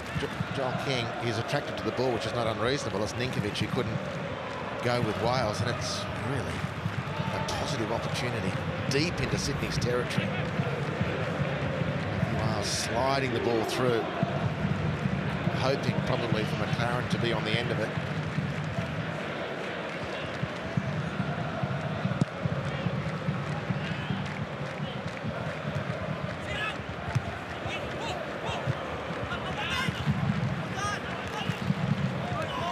Rattray led with the outstretched arm, and that sees him go into the book there.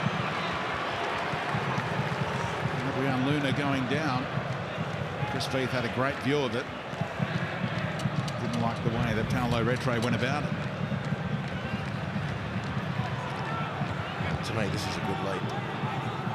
I mean, he can't leave his arms on the ground. They do actually anatomically have to go with him when he jumps. Let's get a halftime update from Adam Peacock.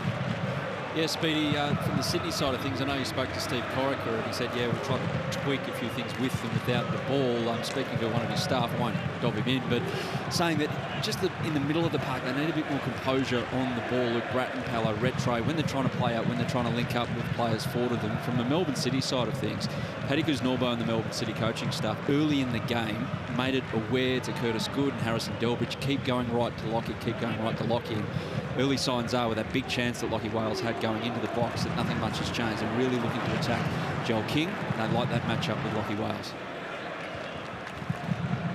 Stoppage here as Adrian Luna deals with the head knock sustained in that duel with Paolo Rattray. So Robbie Slater, how will these teams use their benches, do you think? The prospect of 120 minutes tonight, of course. We normally see subs around the hour mark. Do you think we'll see that tonight? Well, I think the way it's panning out at the moment, I think both coaches would be reasonably happy to stay as they are. But of course, as that clock ticks by, the benches will loom very, very important. And also because the semi-finals were not that far away. Both the double-header on Wednesday night, only 4 days recovery. So, you know, a lot of games since we've come back from the break have been won by the substitutes. So both teams have players very capable on the bench. I'd be very surprised. Well, there won't be any surprise that they will use them. It just depends on when.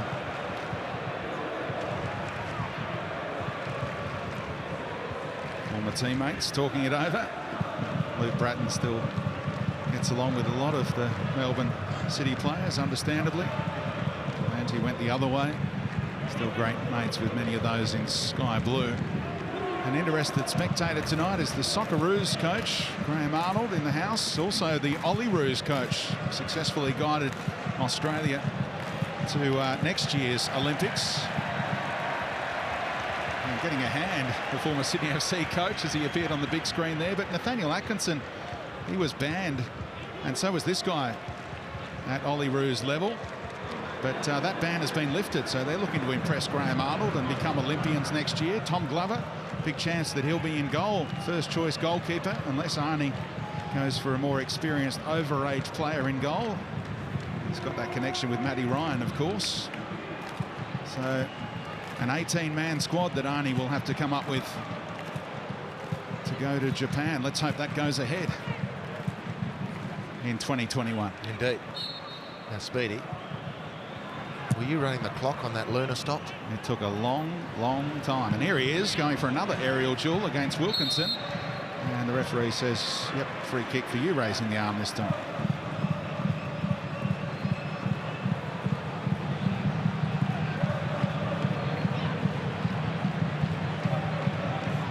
Wilco, what a professional. 36 years of age now.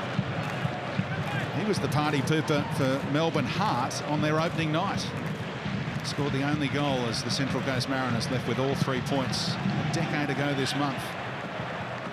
He's only scored one other A-League goal besides that in 290-odd games.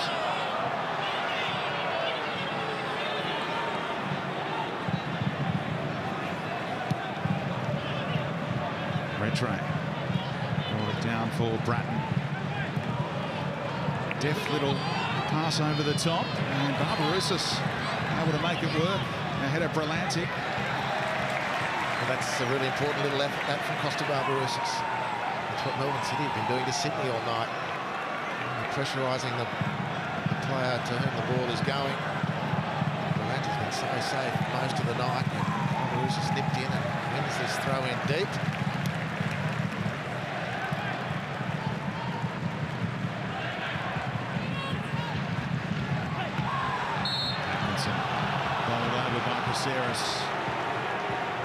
Doing an admirable job deputising for Scott Jamieson, who's absent, of course. Atkinson describes his left side as a wooden left peg. Preferred to play down that right-hand side.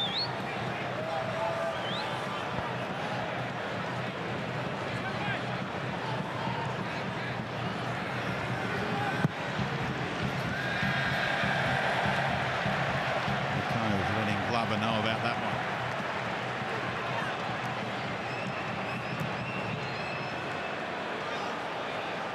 As we tick down towards that hour mark, you heard Robbie Slater's thoughts. Mark Bosnich, how can either coach change this game, do you think? Yeah, it's obviously not as you could say, electric start as we had in the first half. Two teams are trying to settle in a little bit more into some type of pattern. Sydney doing a bit better in terms of getting more numbers into midfield, not getting outnumbered as much. The question is, can Melbourne City make this dominance pay? If they don't, the more and more it's going to affect them psychologically. Wales pulls it back. Berenguer trying to improvise. Delbridge inside the area. He set it all up, and now they should get a corner as Noon's shot was blocked by his opposite number. It's Alex Wilkinson. That's a rare moment, like a $3 note. Mucked up his clearance. Lucky Wales does well again, sets up the play. You could go another 36 years before you see Alex Wilkinson miss a clearance like that. Pressure on Sydney.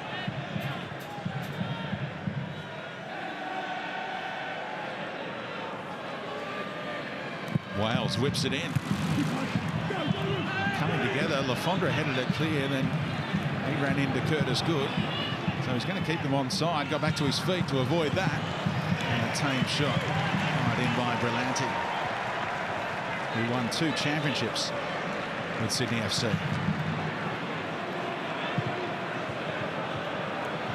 Ryan Grant not giving up the chase. The fans love that work rate.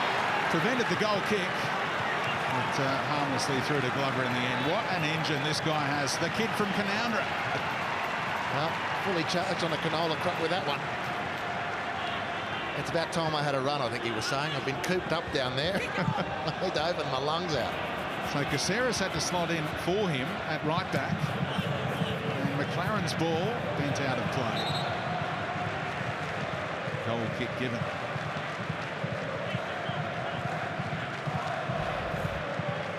Curtis Good tries to take him out. Brown keeps the ball in and then keeps Thomas Glover honest as well. Come all this way, he says, I might as well make it worthwhile. Scored the equaliser against the Victory in 2017 to set up the ultimate glory in the penalty shootout. He says Canoundra and Bathurst both claim him equally. Spent a lot of time out there in the Central West in those two parts of the world. Played for Churches United in a stack of grand finals in the local competition out there. Also won a hockey grand final, he told me. Scored the winner. Got some talent. It also enables us to mix it up a bit. We can go from the boy from Bathurst to the kid from Canoundra. Absolutely. With impunity. Yeah, good. Also a Socceroos star on that right back row.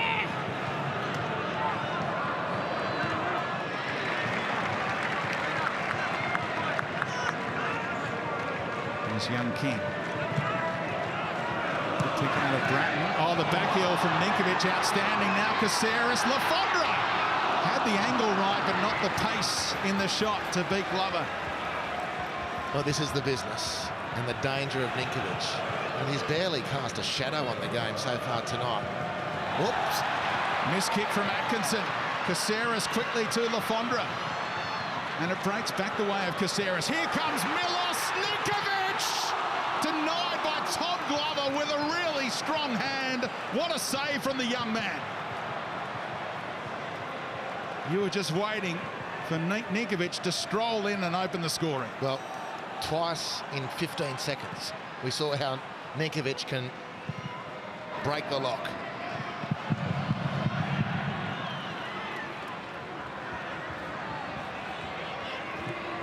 Both teams sparking into action. Craig Noon drifting infield to make something happen. And they're both on the same side here, the pacey wingers in Wales and Noon. Ryan Grant with a good climb. Brilliant by Brillanti. Now Berenguer. Sniffing around Adrian Luna. Geez, that was cool from McGowan, wasn't it?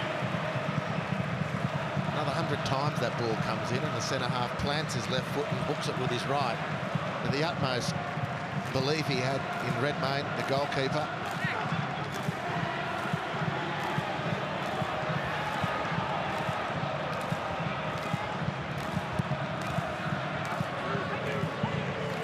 King v Delbridge, not really a fair fight, but a good duel. And it's spilt back to Sydney FC. Look at the space ahead of Caceres.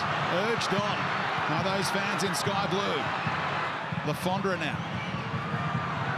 Alongside is Rattray. Paolo Rattray! Good power in the shot, but bending wide of that post. A nearly moment for Paolo. Well, it's Rattray's best moment of the game. Thomas Glover's had a couple of good ones. But here's Caceres to Ninkovic. It never settled for him, really. The first touch just too straight. He needed more of an angle. He couldn't really get the power on that left foot, and it was a savable height, but he does ever so well, Thomas Glover. And then Caceres, it's a killer run from Costa Barbarouses. It's attracted all the traffic into the middle of the penalty area, but Sydney's still good enough to come out and get a second bite at the cherry. Rattray's best moment of the game, pushing forward, good strong shot, just wide of the goal. What a moment for young Glover, Bozza. Those are match-changing saves. It hasn't been really busy. Great concentration, stood up so well, waited for Ninkovic to make the move. Ninkovic is looking for him to make the move. He waited for Ninkovic. Match-changing save and so important for Melbourne City. Sydney are having a good spell right now. In that chat I had with Ninkovic yesterday, he said he grew up playing a lot of futsal, and if there's one thing he could have improved was his shooting ability and the pace he could get in shots. That time he couldn't find the power to get the better of Glover.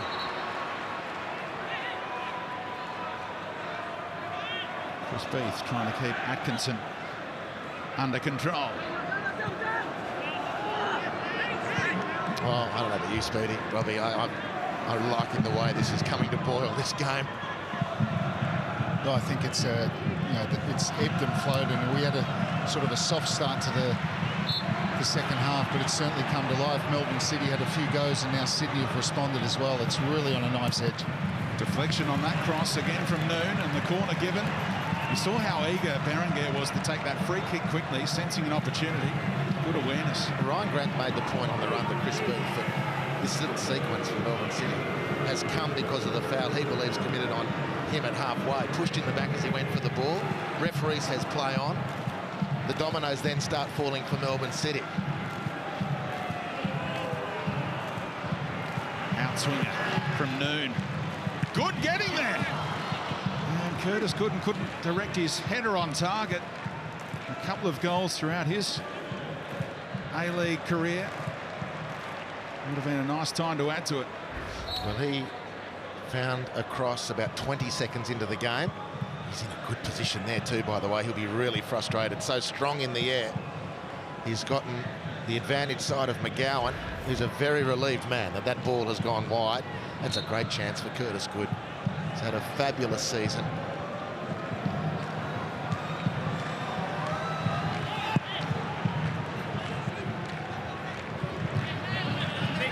Both of these teams putting their coaches through the ringer so far. Melbourne City with their fair share of chances.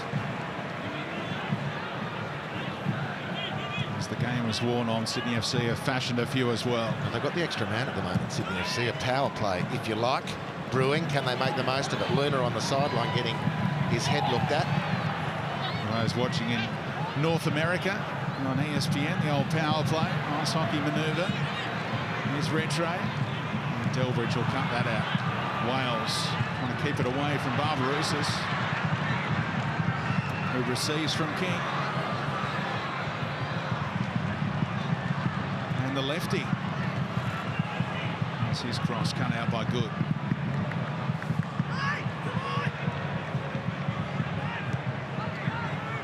Medical staff working overtime to get Adrian Luna patched up and back out there.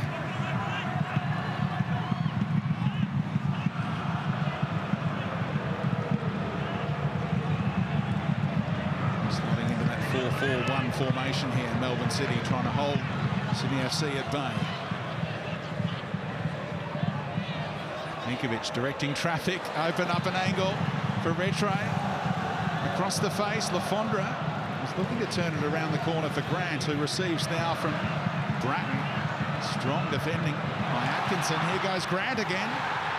A little nibble. He's saying, I don't want a penalty there to the referee. And how good is that on this stage from Ryan Grant to say there was no contact? And he kept his feet through it all. And gives it away here to Atkinson. There's the honesty of the country kid. Well, that touch just got a little bit too far away from him. He stretches and overstretches, loses his balance. There's no hint of a penalty. It's quite a clever little turn. It was always struggling from that point on.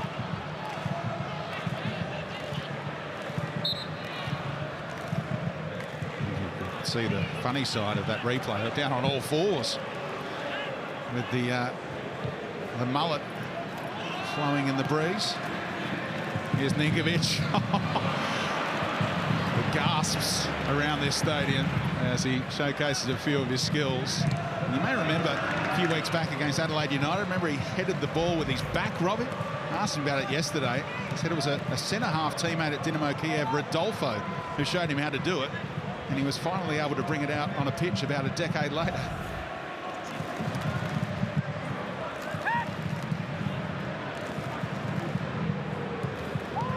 Caceres got the shout that there was time in the middle. Handball was spotted, I think, by Beath. Fans think he's a bit of a nitpicker, this referee.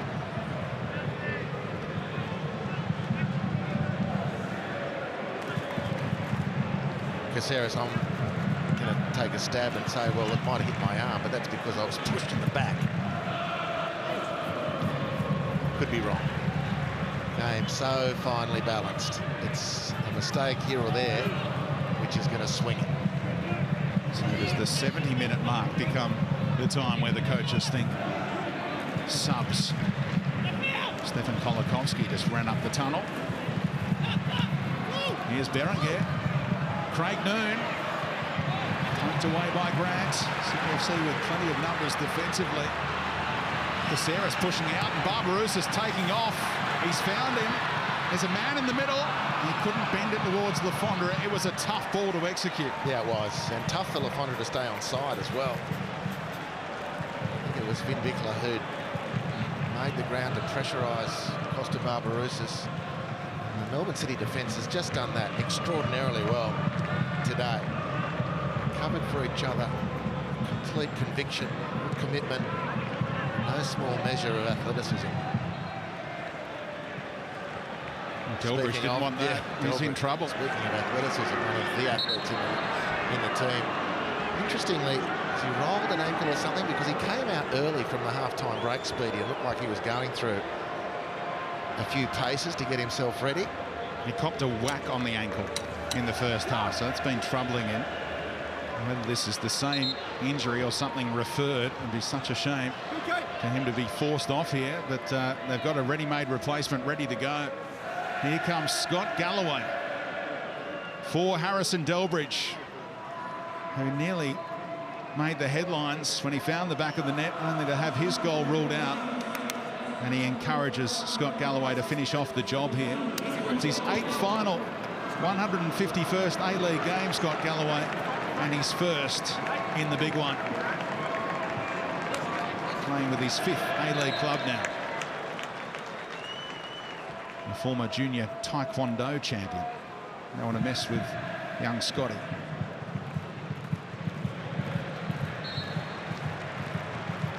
Yeah, typically strong performance from Harrison Delbridge.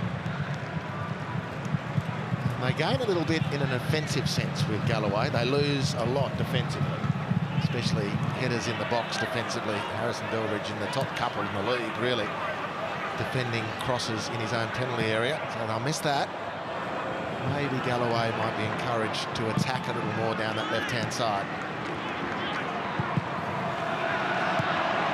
Berenger in the road, blocked the path of Bratton.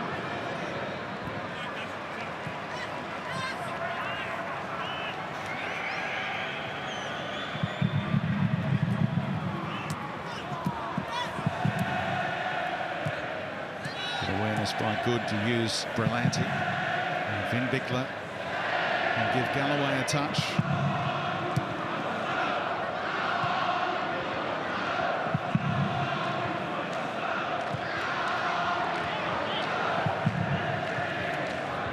The Cove finding their voice, trying to urge Sydney FC on, but Melbourne City with a good spell of possession here. Luna able to turn and find it.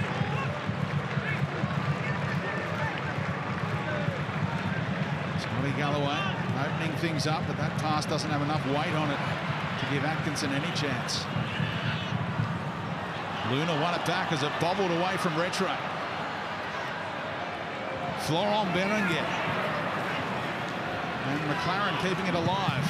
That looks overhit. And Noon was worried about staying offside, or onside rather. Quiet in this second half, Jamie McLaren, after terrorising Sydney FC's back four in the first.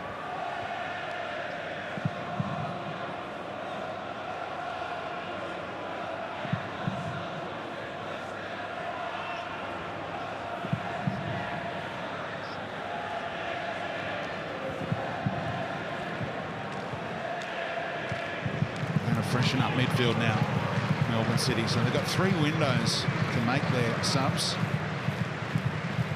this 90-minute period. So there'll be 2 windows done, only 1 left if Metcalf comes on here.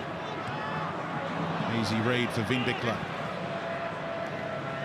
Kept on going into the back of Bratton, and Luna just steps in on the ball, even though he knew the free kick had been given, to prevent a quickly taken one.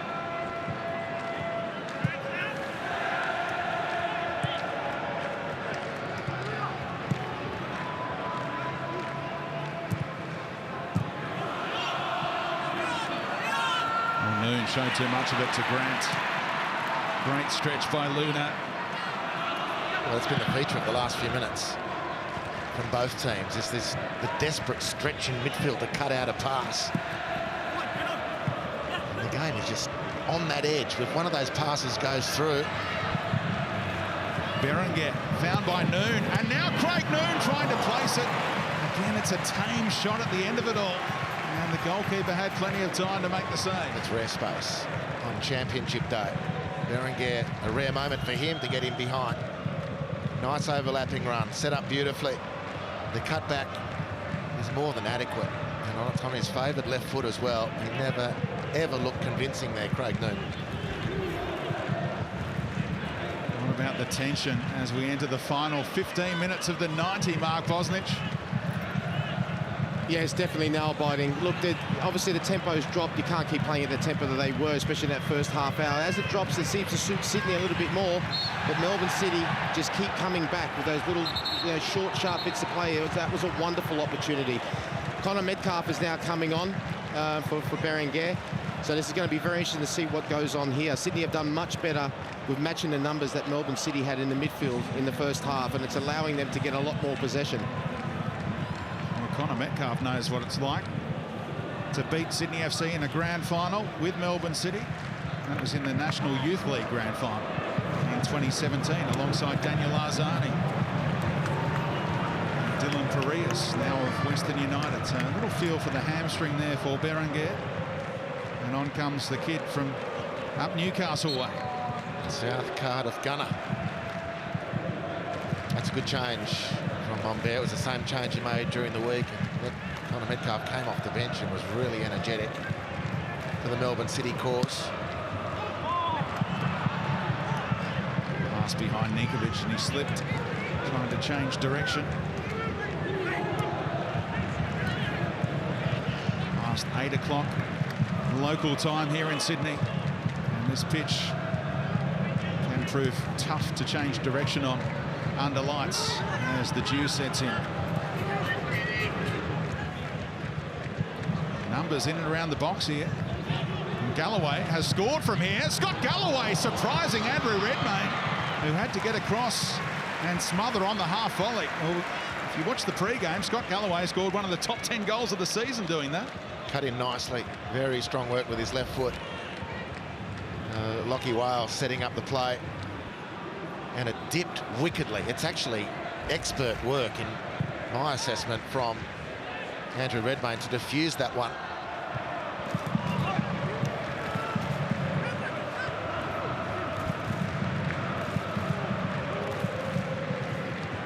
Nikovic. Wales just keeping him honest.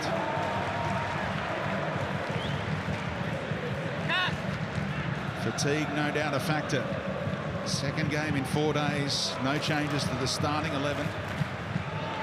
Melbourne City, they're the ones who've gone to the bench so far. When will Steve Corica make his moves? Wilkinson gave it away again. It's another one of your $3 bills, Harps. A rebound onto the arm of Adrian Luna.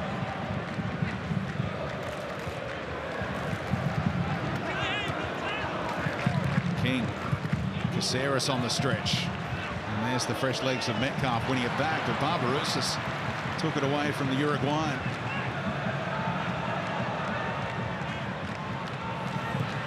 King lifts one in. Clearance only as far as Bratton. Wilkinson will be sure of his pass this time, you'd imagine. Takes the safe option. Nikovic seen a lot more ball in the last few minutes.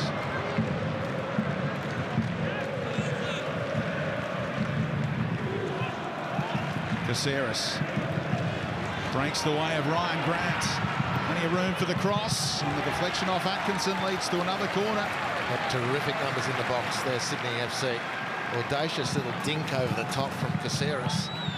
Ryan Grant with space and time. Fall perfectly for him, but he still could have made the adjustment. And they had 5 players in the box waiting for something. It's a good outcome, this, for Melbourne City, that the ball has gone for the corner, and Luna's going to have to go for another patch-up job. They'll be defending one man down again. Can Eric Mombert afford to keep Luna out there if he's going to be forced off for treatment at regular intervals?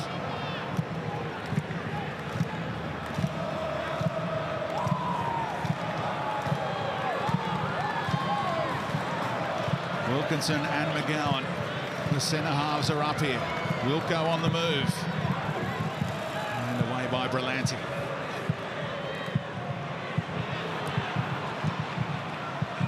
Early ball lifted towards Noon. King read it well, stepped up at the right time. And there was potential there for Melbourne City. Had a couple of cracks at launching the counter-attack.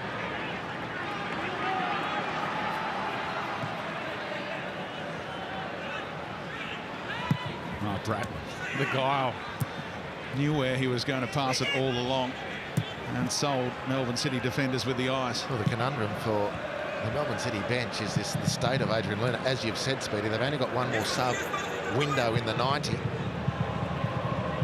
got plenty of subs to use, and if fatigue does become an issue, so you're wanting to leave fresh players that you could have used on the bench. Uruguayan retakes the theatre. Caceres took it in stride. Oh, audacious pass. And now Lafondra climbing at the back post. Fouled Scott Galloway. Even though he kept his feet, the whistle was blown. But you love Anthony Caceres, Andy Harper, as a footballer. And what a performance tonight. Well, he's a great foil for Milos Ninkovic. He plays very, very similarly. I mean, look at it. He finds space where there's nothing. Great awareness. He's a super player to watch, and he's in the second half of his second decade. And how much more could we have watched had he been given the green light earlier by a coach or two, or maybe if he'd forced his way through. I'm just grateful that he's been around and has finally got his chance at regular football, because he's quite a player. Bratton caught by Metcalf. Solid contact there.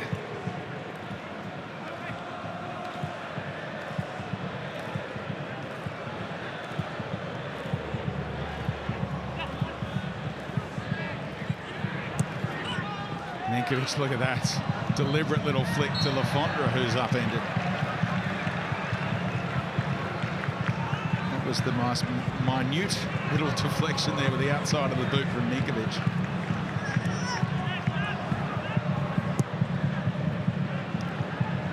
I'm sure the fans tuning in around the world absolutely engrossed by this A-League Grand Final.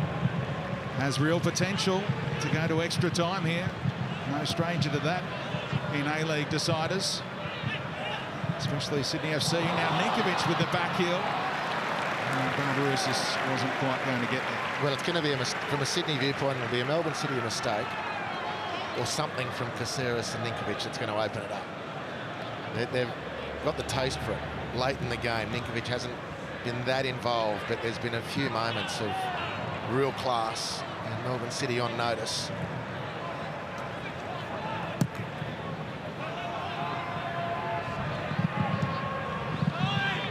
And hooked it back into play. Rattray a little off with the header intended for Caceres.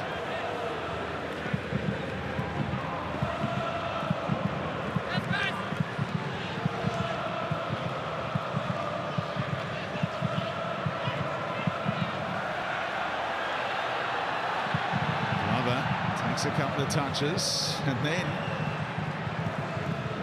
does a little dance maneuver with Costa Barbarousis wrapped around his neck. Lockie Wales, did he bend his run successfully? Just they're coming together. Referee waves off any free kick appeals there. And King finds his target. And Caceres unable to control it. Lockie Wales stretching out cramp right now in an offside position.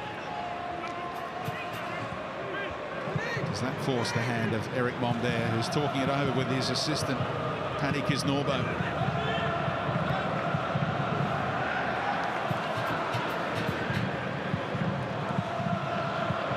Yeah, Speedy's not looking good, and the game is poised at the moment.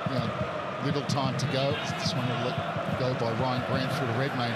If he comes in grand finals, Harps, is that getting so close to the 90? That's the fear of losing it at the depth has one of these teams, and Sydney look the more likely at the moment, have got what it takes to win it before the 90. Well, from a football viewpoint, they've got some good moments. Beaumont stripped and ready to go. I suspect that's going to be for Paolo Retro. It's my reading of it anyway. Caceres probably will drop back into that holding midfield role. And the time is coming for Alex Bohm-Johan to leave his mark.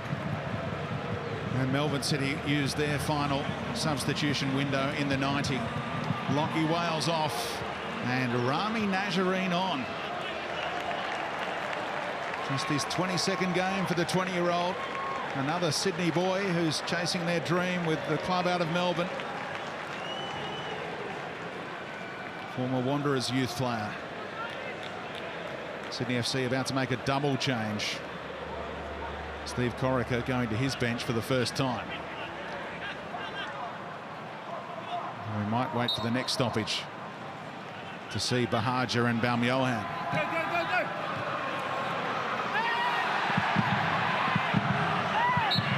They used to have the killer bees, didn't they? Sydney FC. And Steve Corica hoping that these couple of substitutes can turn into killer bees here tonight.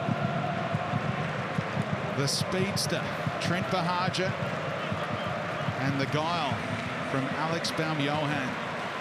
At the home of the Wanderers, the club that he left last July, a year ago now. And it's Caceres taken off here, which is a big surprise. Could have gone back into that Retray role, but Corica leaves Retray there. Trent Bahaja, a real threat, and Bohm-Johan has the ability to play a Bahaja or a Lafondra in behind. Former Bayern Munich man, ready to pull the strings.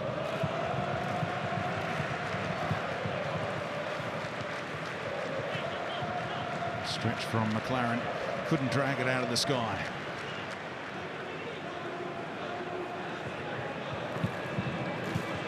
Should be a decent chunk of stoppage time. Can you see a goal before full time? I've been imagining goals for most of the half.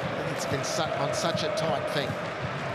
Passes almost through, which would have put a team in on goal, but then cut out and presenting that transition opportunity for teams, and it just hasn't fallen ultimately. And I most certainly can see a winner before the 90 evaporates. Robbie Slater, you got a good feel for these things. Well, it's, and you only have to look at, and it's been nearly moments, most of them. And you can only look at how many saves both goalkeepers have had to make, not many. So it's been that final, at times the final shot, not even the final pass. So whether someone can find it now, Sydney look like they're more interested in that kind of result at the moment than Melbourne City. He's onside here, Lafondra. Across the face, the diving header, he's kept it out again, has he, Glover? Quite remarkably, with Trent Bahaja flying in for Sydney FC. I think it came back off the keeper.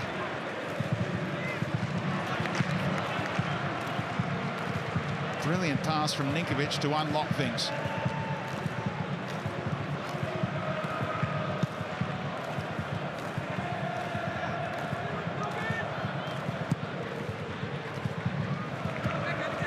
There's Ninkovic again. Lafondra. Bohm-Johan making the run in behind. Clever ball across the face. And Bratton can go to Grant. He's always there. We'll go back to Bratton. Numbers inside the area. Deflection. Bohm-Johan. And blocked. Great positioning from Scott Galloway. A half claim from Bohm-Johan for a handball there. Lafondra found beautifully from Ninkovic. It's his right. It's freakish from Glover. It's a great pick-up by you, Speedy. Fabulous save by Tommy Glover. That's the grand final there. A couple of times now in this second half, he has kept Sydney FC at bay. He's got his mentor in the crowd tonight. Nathan Denham of the Sutherland Sharks will be a proud mentor watching on. Would have been an own goal off Atkinson. Would have been the A-League for Sydney. How much stoppage time? We've seen Luna need 3 minutes for a head clash. Seen a fair share of substitutions as well. Alex King about to reveal all, and it's 5 minutes for either team to find a dramatic late winner. Otherwise, extra time will be required, and perhaps penalties, of course. Metcalf, a rare foray into the attacking third for City.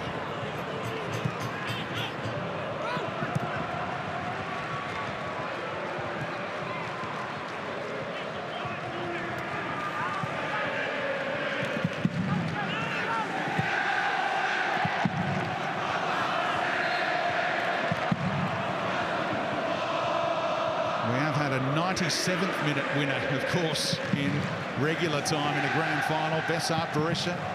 Sorry to remind the Perth Glory fans tuning in as neutrals tonight. That late penalty and the controversy around that one. Metcalf, unhurried. There's Adrian Luna. That leg has been strapped since the outset. He's had the cut man in his corner, keeping the blood at bay. A lot of numbers forward here. Adrian Luna on the turn, and the shot straight down the throat of Redmayne, and that had power in it either side, and he might just be the hero. And he had time to pick the side as well. He makes good contact. He shifted the ball to the side to make the shot, but he couldn't get the angle. And to the right of Redmayne was the space that was available. He couldn't find it. Great ball, Berlanti. Here is Jamie McLaren's moment, perhaps. Across the face and read by Grant. Berlanti again, keeping it alive. King finishing the game strongly. What about the experience that he's gaining tonight? This 19-year-old. Vin Bickler heads it back. McLaren with another chance. Nazarene keeping King honest, and he can't prevent the corner. Well, this is a very, very big moment. King excellently calm and cool in recent stages of the game. He tried to play his way out of that one, fair enough. Corner to Melbourne City. City fans back in Melbourne just edge to the edge of their couches, hoping to leap with delight. In swinging corner. Redmayne comes and plucks. And Yohan wants it bowled out in front of him. The substitute. It's a Sydney FC throw. 3 minutes of the 5 have ticked by.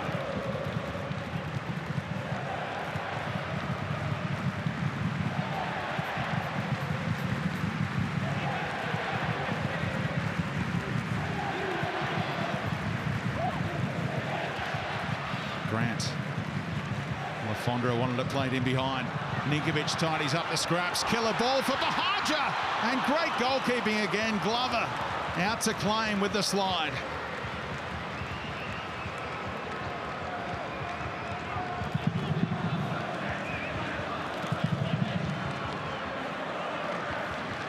When they won on resumption, Sydney FC against Wellington, it was Bahaja with 2 quick-fire goals.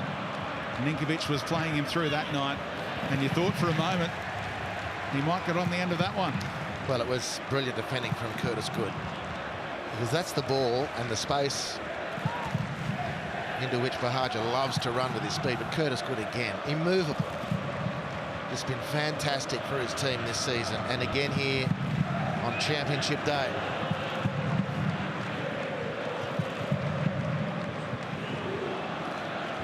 Where is the destination of this year's toilet seat? just a few fans in red and white in the house.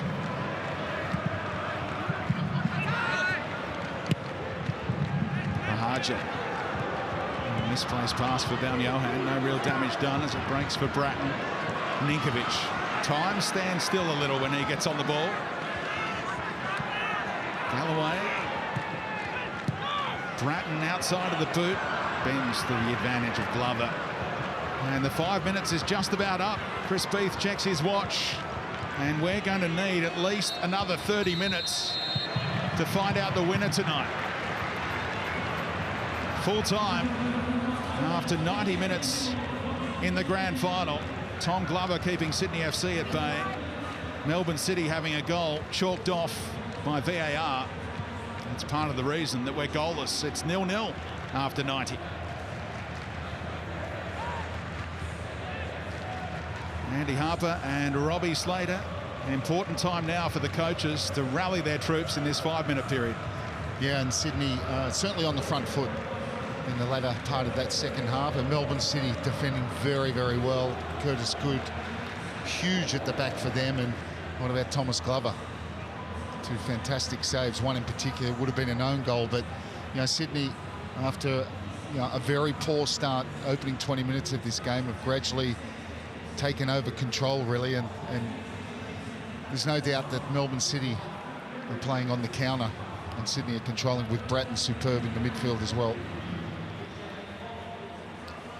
Yeah, well, the substitutes bench becomes a bigger talking point now. You get the extra sub in extra time, which in total means you've got 6 subs to use, and Melbourne City have used 3 so far, Sydney 2. So we expect that to be a consideration from this point on. It's been a pretty hectic month, although as far as playing schedule is concerned, these two teams didn't have the heaviest of schedule. But nevertheless, players run out of juice at different times. The coaching staff, the technical staff of both teams will be keeping an eye on who's faltering, if anyone does, because that could be the difference between a win and a loss. For the 6th time in A-League history, we need extra time in the grand final. Adam Peacock. Thank you, Speedy. Thank you, boys. Yeah, just having a look at both huddles. You saw the pictures there. A couple of Melbourne City players down on the deck getting their legs worked on. Bozza. Only one for Sydney FC at the moment. Yeah, Ryan Grant. Who looks fresher? Look, right at this moment in time, I'll actually say Melbourne City. Obviously, they weren't as good as they were in the first half, where they were completely dominant. But second half, it was more compelling than anything else in terms of quality. Obviously, Tommy Glover made 2 fantastic, but so did Andrew Redmayne as well, especially that one from Gallagher, which bounced right in front of him. For both sides, they just got to make sure that when they get into that position where they can be clinical, they are, especially Melbourne City, because some of the opportunities that they've had with cutbacks and so forth, they need to be a lot more clinical. There was that fantastic save by Glover, and he made the first one from Ninkovic as well, but Redmayne's made 2 as well. It's very, very even right at this moment in time. Just on this young man, Sydney boy, Tommy Glover, I saw him walk past Alex Wilkinson before as they were coming off for this, and Wilco said something to him under his breath, and they both laughed, so it was obviously, can you please get out the way, mate, because you're in that kind of mood. But when you're a goalkeeper in that kind of mood, you've spoken about it a couple of times before, do you feel unbeatable? Well, you do, but sometimes when you're at your strongest, you can be at your most vulnerable. That's when you've got to concentrate even more, because you think that everything is going to be easy. So they've got to have their concentration up. Obviously, both goalkeepers will come into play big time if it goes to penalties. We know that. But like I said, you know, Redmayne has made some fantastic saves as well. It is really, really a tight contest. Sydney have been better in the second half, but overall, Melbourne City have been the better side. Yep, Steve Corica giving it the big in here with his last words before extra time starts. Chris Beath wants both captains out for another coin toss. Just a quick one, Boz, about Milos Ninkovic. I've noticed it a bit down here the last 20 minutes. He's started to get on the ball and have a bigger and bigger influence. Is he the absolute key for Sydney? Well, he's not the absolute key, but the thing is, like I said in the second half, as the tempo drops off, it does suit the Sydney players a lot more. You saw in that first half hour when Melbourne City were completely on top. They didn't really know what to do. The tempo at that type of pace does not suit the Sydney players. As it slows down and the game gets into a pattern and they get more time and space on the ball, those are the type of players that can basically make a difference. We know that. But look, in terms of Melbourne City, you've got one in Luna, you've got one in Nazarene now that's come on, Craig Noon. They've got their guns too. And like I said to you, overall, they've been the better side. massive 30 minutes coming up, and then a little bit more. Perhaps Sydney have a fantastic record when it gets to that in the last couple of years. They've got the job done in grand finals when it goes to penalties. Melbourne City, uncharted territory. Pos, before this start, who wins? Melbourne City. Thank you. He hasn't changed his mind. Hasn't changed his mind one bit. Brent and Speed bring this on the next half an hour. Absolutely. Thanks, boys. And the 5 previous times we've gone to extra time in a grand final, 4 times we've gone on to see the shootout. Only time it's been settled in the next 30 minutes was in 2014 when Enrique, the Brisbane Roar legend, popped up with the winner in the 108th minute.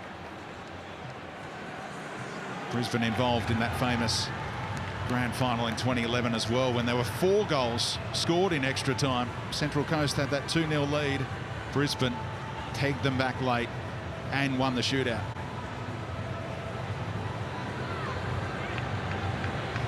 So away we go in extra time. Melbourne City starting with the ball as they did and got right on the front foot at the opening of this contest. And Atkinson from the kickoff routine delivers. Brave goalkeeping by Redmayne, and it pinballed around a little. You see, opened up alarmingly from a kickoff routine there. Credit to Melbourne City for all that work they've been doing during hub life. Johan keeps it alive, finds Ninkovic. It might just open up here in the extra period. King, lung-bursting run for no reward. Well, great start to extra time. Melbourne City asking a serious question of Sydney. And this is knife-edge stuff, this from Redmayne. Just throws everything and gets there, importantly. And then Sydney with a decent bit of athleticism from Johan, who was surrounded in midfield, lost control of the ball, surrounded by 3, instinctively stretches the ball, toes it to Rattray, who slings it to King, who can't quite get there. But what a moment opening up for Sydney. First minute of extra time. I've seen a few replays tonight of Andrew Redmayne in goal. What an imposing figure he is. He's put on 20 kilos since he arrived at Sydney FC in 2017. Former coach Tony Popovich likes to keep you lean. Strength and conditioning coach at Sydney FC has been able to make him a more explosive athlete. Well, 10 kilos of that extra 20 is in the facial hair. Both keepers doing the job so far and might just get called upon in the shootout. Not a whole lot of room for Johan there.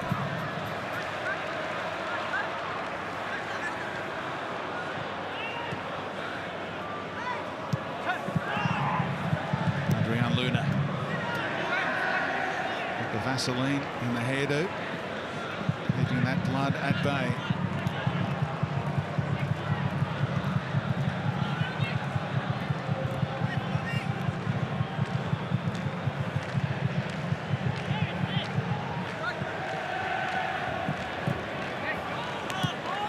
To Bahaja. Melbourne City have the numbers.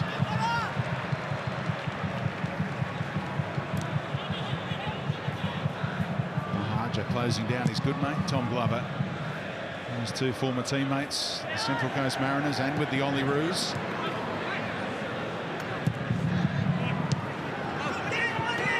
Johan. Lafondra just keeps on working, doesn't he? 33 years of age. It'll be his final game in the A-League, according to reports. But still full of running, the veteran striker. No, doesn't show any signs of tiring at all. Tired of some of those decisions that he's going against him. I think he quite clearly clips the heels of Finn Bickler, even if it wasn't intentional. A couple of appearances at Wembley for him in playoff finals. And he lost both of them as well, League 2 playoffs. Is again. Good, went right through the back of him. Referee saying, is there an advantage there? Bahaja 1 out against 3 Melbourne City players. He says no. Come back and have the free kick.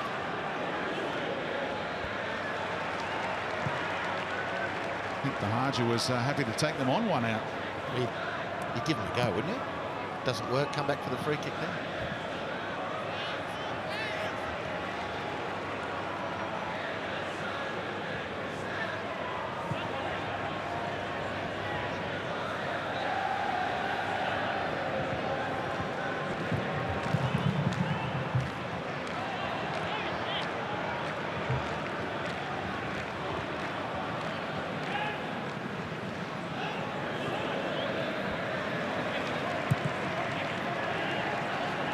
McGowan.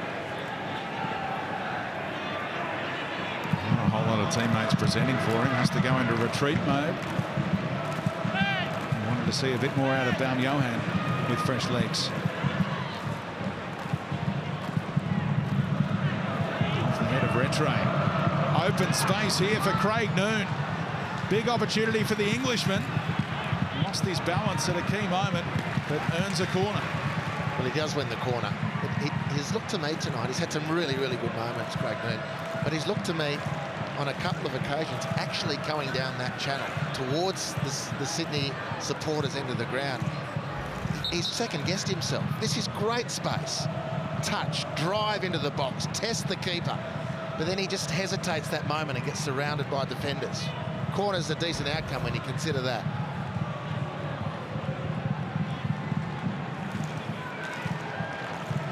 And he'll take it. 7th corner for City tonight.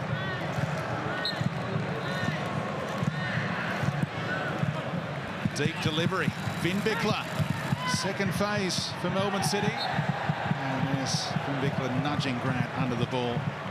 Robbie Slater, what have you made of Craig Noon's performance tonight? Yeah, look, I think he's had some really good situations. For me, it's one touch, even another touch, and hit it.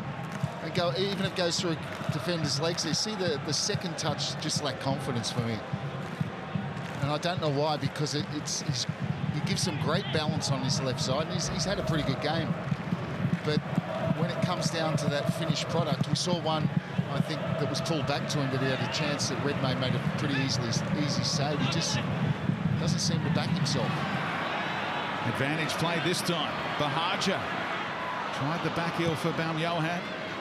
And here goes Noon again. Good foot race between he and Grant. He was happy to take him out and cop the booking. Well, fair enough, too. It's clever play by Noon. It was a great contest. 90-odd minutes into the game. We'll plus that because it's the extra time or the added time from the first normal period of the game. And both pinned their ears back. Noon sucked in the Socceroo defender. If only Craig Noon could bottle the confidence he had one day in the Premier League for Cardiff City against Manchester City. It's the best performance ever in his career.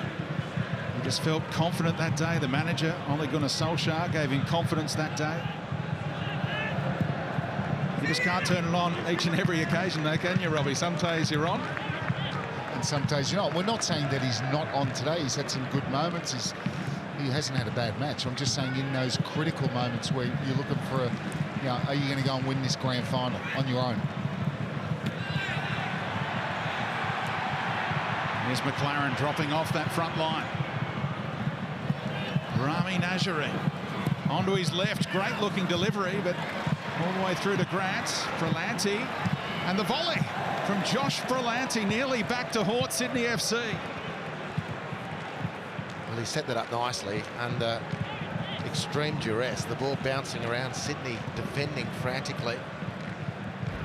Berlanti positions himself facing the game. He makes the space nicely and he gets a good swing at it. Very clean strike. Doesn't score many. Wolfman Jack, but he came sort of close then.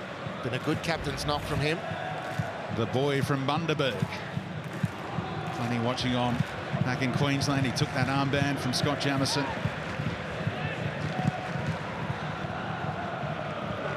Great endorsement for his leadership in his first season with the club. He's looking for an overseas move about 13 or 14 months ago. Didn't quite work out for him, and then he heard of interest from Melbourne City. Pursued that avenue, and soon after Luke Bratton, and his move didn't work out to Turkey, went the other way and joined the Sky Blues. Glover hurried in the clearance, and it showed a little as it went straight to King. Ninkovic to Retro.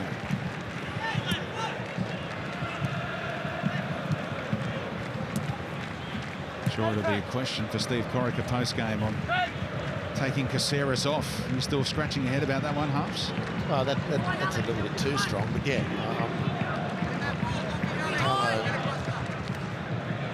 He's done well, actually, since Caceres is off the field, but That's the change I would have made.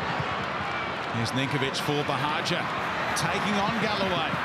Trent Bahaja still alive, and the back heel nearly broke for Lafondra. King can keep it in. Here is Rattray. Bratton demanding. Picking out Ryan Grant, chesting it home. The kick from Canaldra with the smarts at the back post. He scored another grand final goal for Sydney FC. How clever is that finish? Using his head to use his chest to finally beat Tom Glover.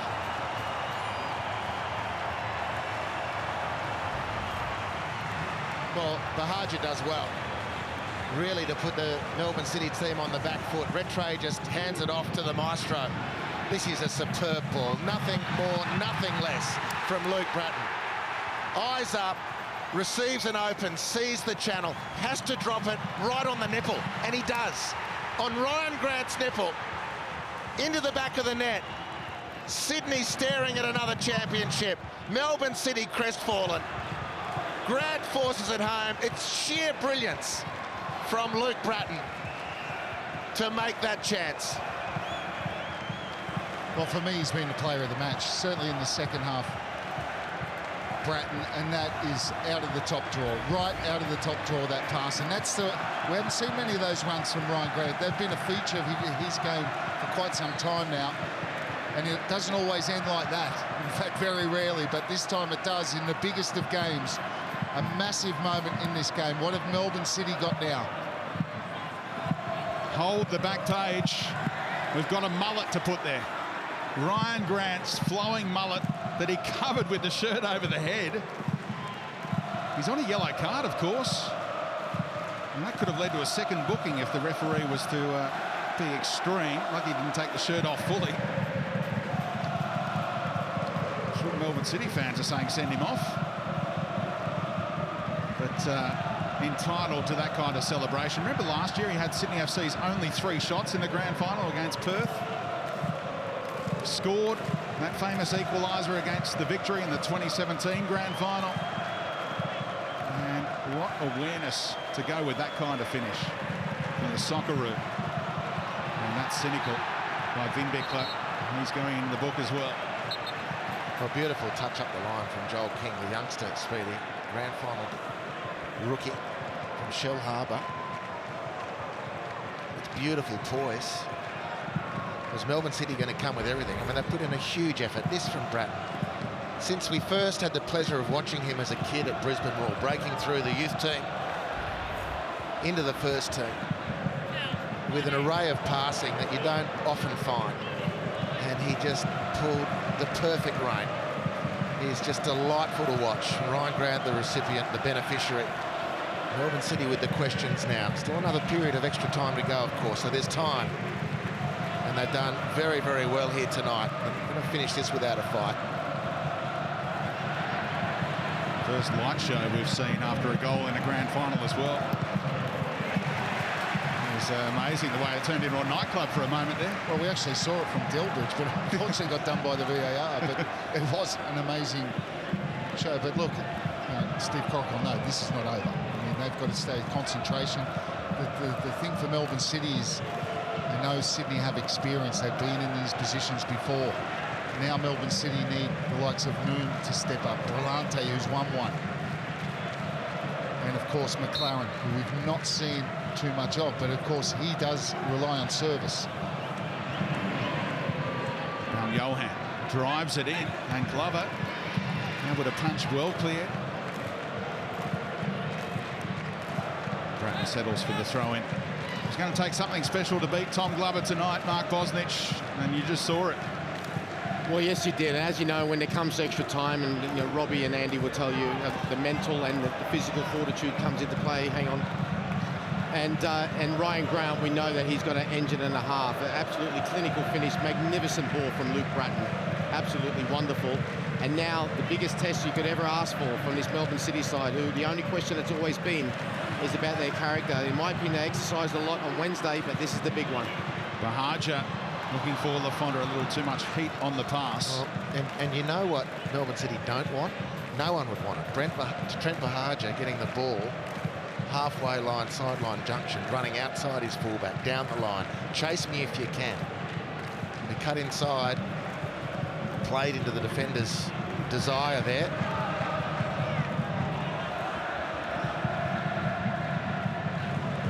Not much time before half-time in extra time. Metcalf.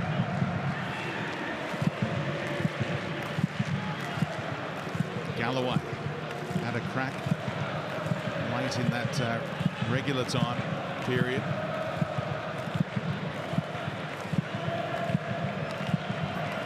Berlanti. Metcalf found a bit of space, edge of the area. Patient stuff here from City as we enter 1 minute of stoppage time.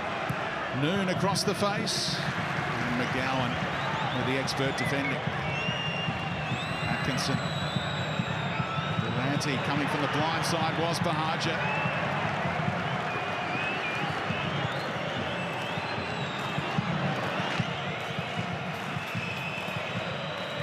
Luna got rid of Bahaja. Past another. And finishing strongly here. They don't want this half to come to an end. Seconds away from the whistle. Scott Galloway lifts it too high that time. But does Eric Mombert think about some changes? Moody Najjar as a striker sitting on the bench. The young man recently scored his first A-League goal.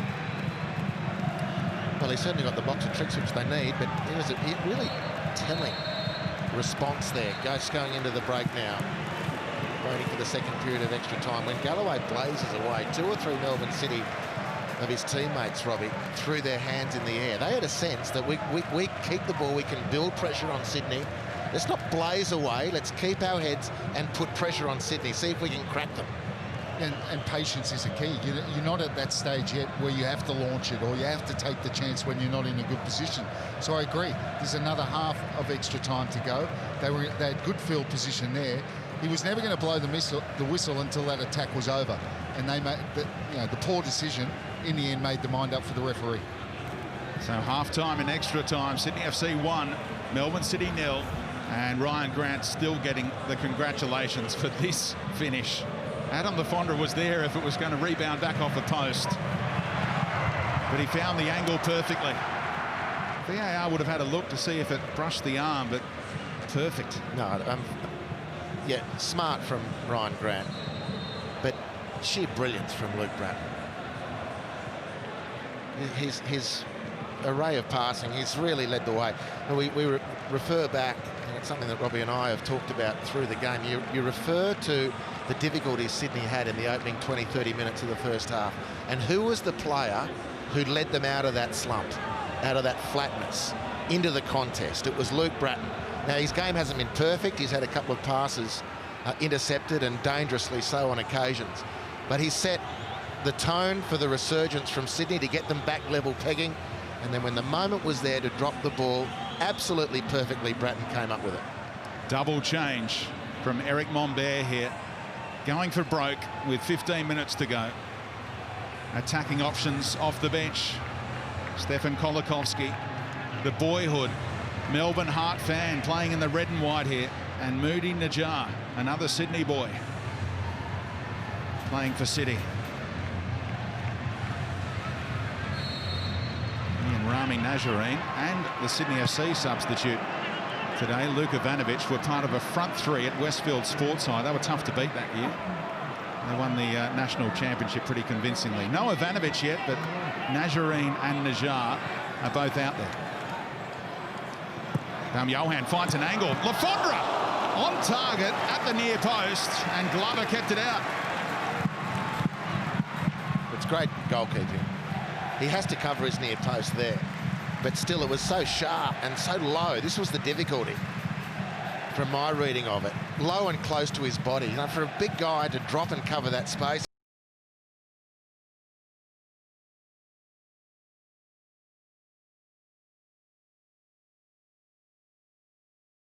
And Johan wasting a few seconds.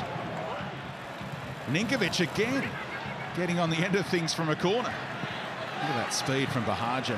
Snuck up on Nazarene.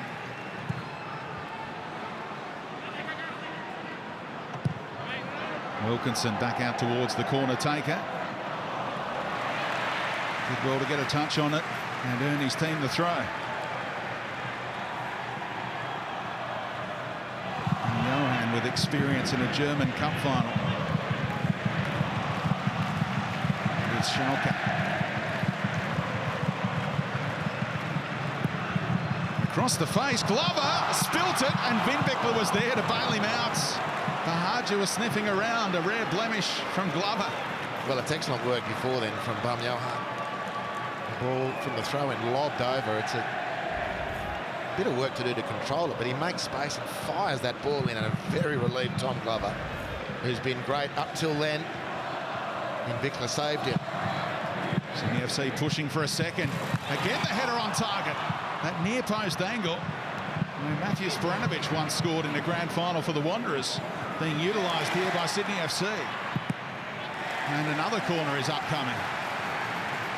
Well, the effort from Rhyan Grant today, before and after the goal, if he wasn't enjoying cult status at Sydney FC fan group, he will be certainly after this. Another solid bit of work on the near post. Good corner. Bum Johan's extra time work has been excellent.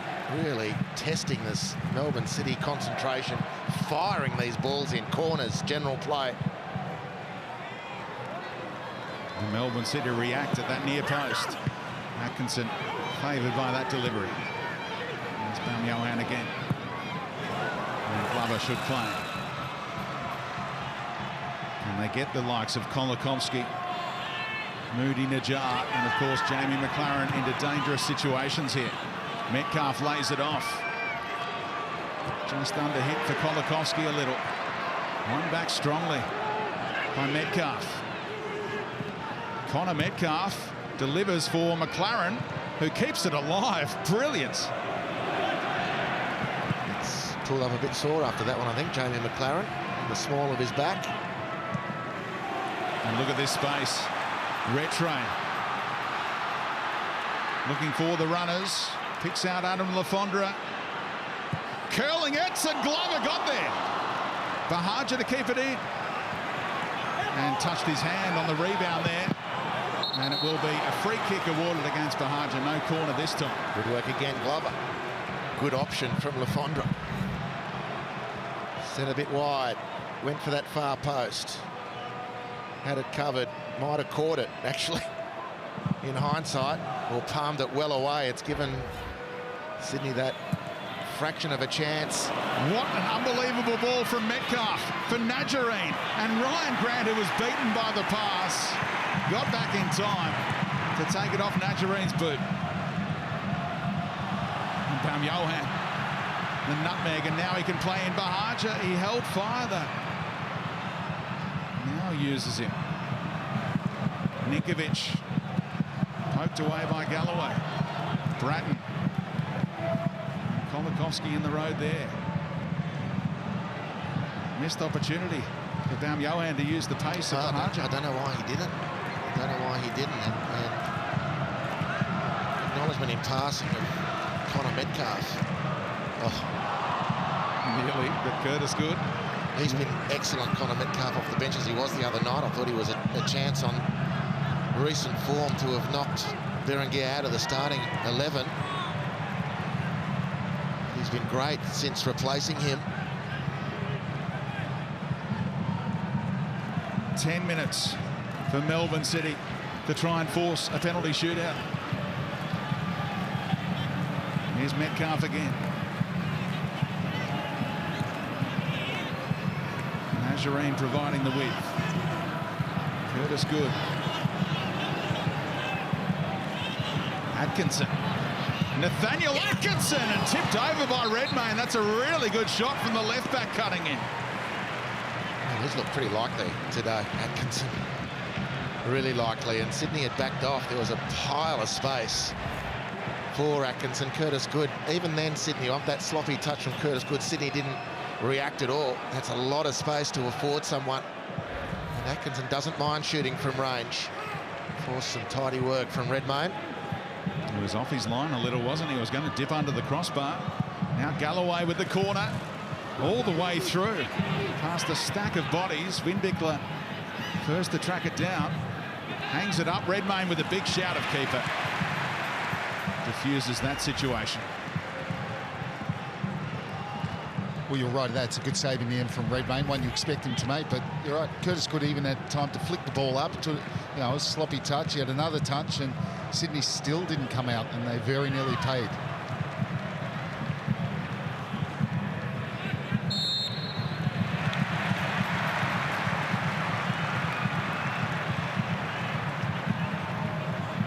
He's played just about all of his cards off the bench. The subs do it for him.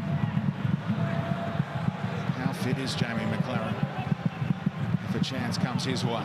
Oh, brilliant from Balmiohan. Grant blocked off, and it's spinning in and staying in. And Atkinson first to react.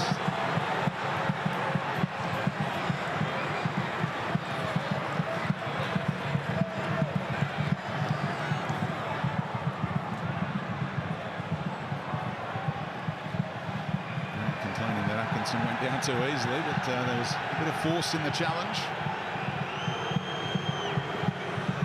Steve Corica is so close to back-to-back titles in his first 2 seasons in charge. Postacoglu, Merrick, Muscat and Arnold have all won 2 grand finals. That's the record. Corica could do it in his first 2 seasons. Now Atkinson. Last touch off who? Off Atkinson, who's blowing up. He's got to watch himself. Goal kick's been awarded. And that's descent, if ever you've seen it. Chris Beath is going to let him off. Tell us what you really think, Nathaniel. Good perseverance. Nice shift of the ball. This looked like a corner of Bratton.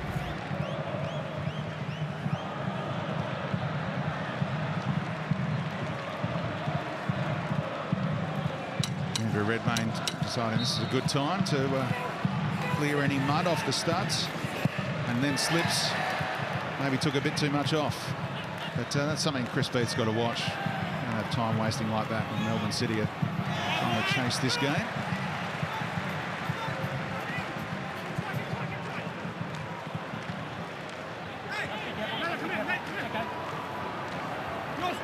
Those fans ready to celebrate, but there's still some work to do.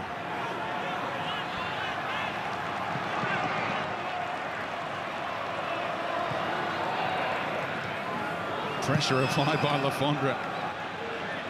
Bahaja likewise. That's a good burst, and it was great leadership from Lafondra. 33-year-old legs forcing the square pass with his effort. Encouraged Bahaja to oblige, and they were able to keep Melbourne City locked in. Experience and fresh legs being called upon Roston Griffiths. He hasn't had a whole lot of luck in big finals in his career.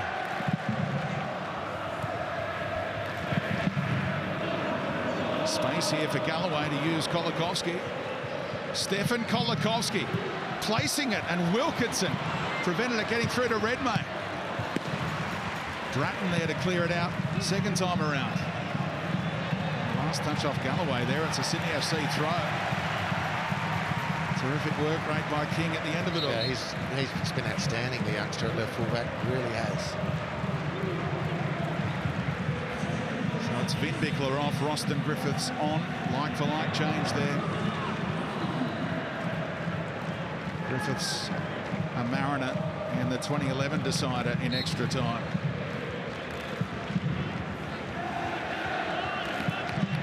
Now those Melbourne City fans going to be treated to something special at their end here.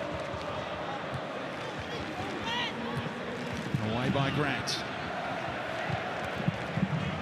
Lafondra was in his own half when that pass was played. It wouldn't sit for him to release Bahaja. Has another crack at it. And Atkinson able to break it up. Brilliant stuff, Atkinson. And that ball stayed in as well. Will it work out for City? And the jar lays it off. Atkinson assessing the options. That touch getting away from him. Kept it alive, but did he use the hand there? He's blowing up again, Nathaniel. That's going to lead to a booking this time. Careful, young man. Well, that's not for a hand. The referee has said he's been overzealous in trying to win the ball. I didn't see it that way. Full-blooded commitment. Gets past Retro, slides in, his foot slightly up. He's not happy.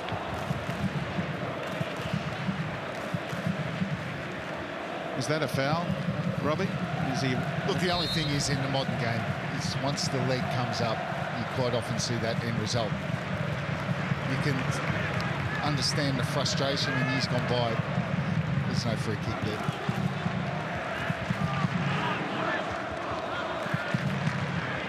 Well, in that moment, it's a bit of a relief for Trent Bahaja, who just got out-enthused on the far touchline by Atkinson. Bahaja gave up the ghost, thought the job was done. It wasn't. Atkinson made sure it wasn't.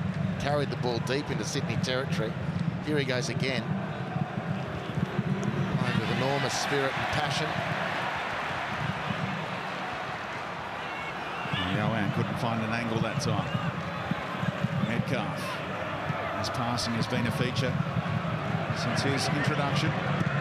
Griffiths trying to bend one around for Kolakovski. And King must be feeling the pinch, being able to stretch and keep the ball from getting through to the substitute. 2.5 minutes plus a little bit of stoppage time here. King again tested. No sign of cramp for the teenager. We've seen some footballers come out of that part of the world. Shell Harbour, think of the Matildas stars. Michelle Heyman and Caitlin Ford. And now Good getting forward. Atkinson trying to tee up Berlanti, who was a little late to react. Ninkovic saw what was brewing.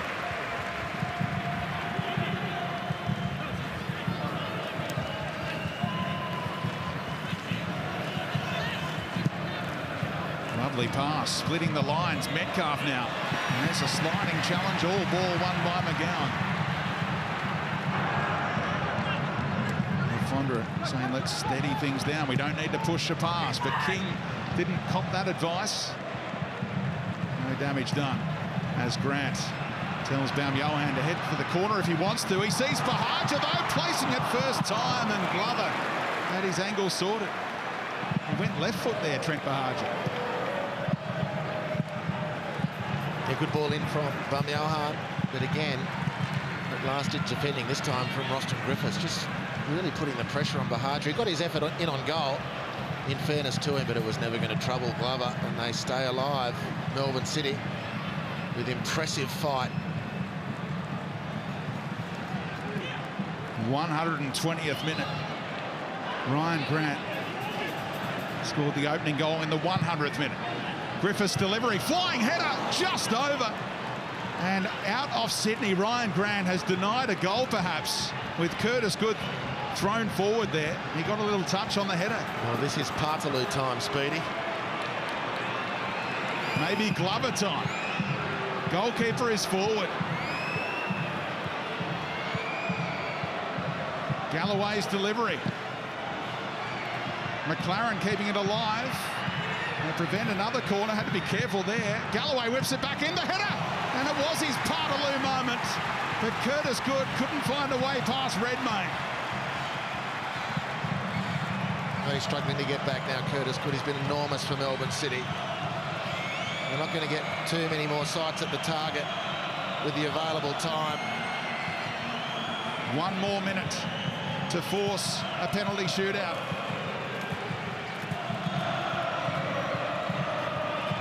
Nazarene right into the backside of Ryan Grant. A contender for the Joe Marsden medal.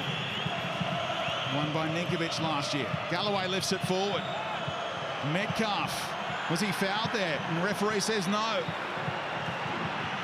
Baum-Johan doesn't have a whole lot of support. Atkinson on the stretch. Sydney FC throw. Well, that should be it for Sydney. They should be able to play this one out. Just been impressive tonight with their fight. Melbourne City played some great stuff. But the man who leaps over to take the throw, Ryan Grant, adjudged no foul there by Retray on Connor Metcalf. Sydney FC set another new benchmark They're the first 5-time champions in Australian football history. Steve Corica's side go back-to-back, and Ryan Grant is being mobbed right now after a quite superb winner that separates the two sides in the end. Another clean sheet for Andrew Redmayne on grand final day, and it is heartbreak for Melbourne City.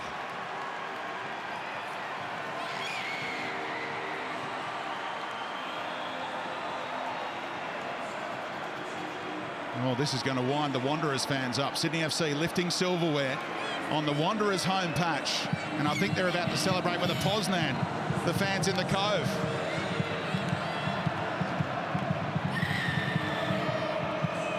Well, 40 minutes later than the Wanderers fans do it, but with telling effect. Well, the Melbourne Victory fans are going to be fired up. I'm sure if they weren't quite clear in their mind which way they were going in this game, now that they've seen Sydney win, I'm sure they'll be declaring their allegiance again to knock them off. But a really tense, a strong grand final. Not a poor player on the field. Some great performances. A couple of errors that weren't really maximised or optimised from either team. But the two best teams in the country this A-League season, as broken up as it's been with the COVID considerations, have stood toe-to-toe and slugged it out here at Bankwest. The matter decided by a moment of improvisation from Ryan Grant, motivated, inspired by a moment of magic from Luke Bratton. So after extra time in the 2020 grand final, it is Sydney FC 1, Melbourne City 0. Tears for the vanquished.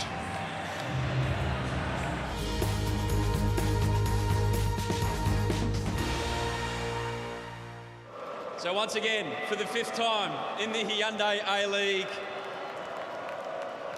your champions of Australia, Sydney FC.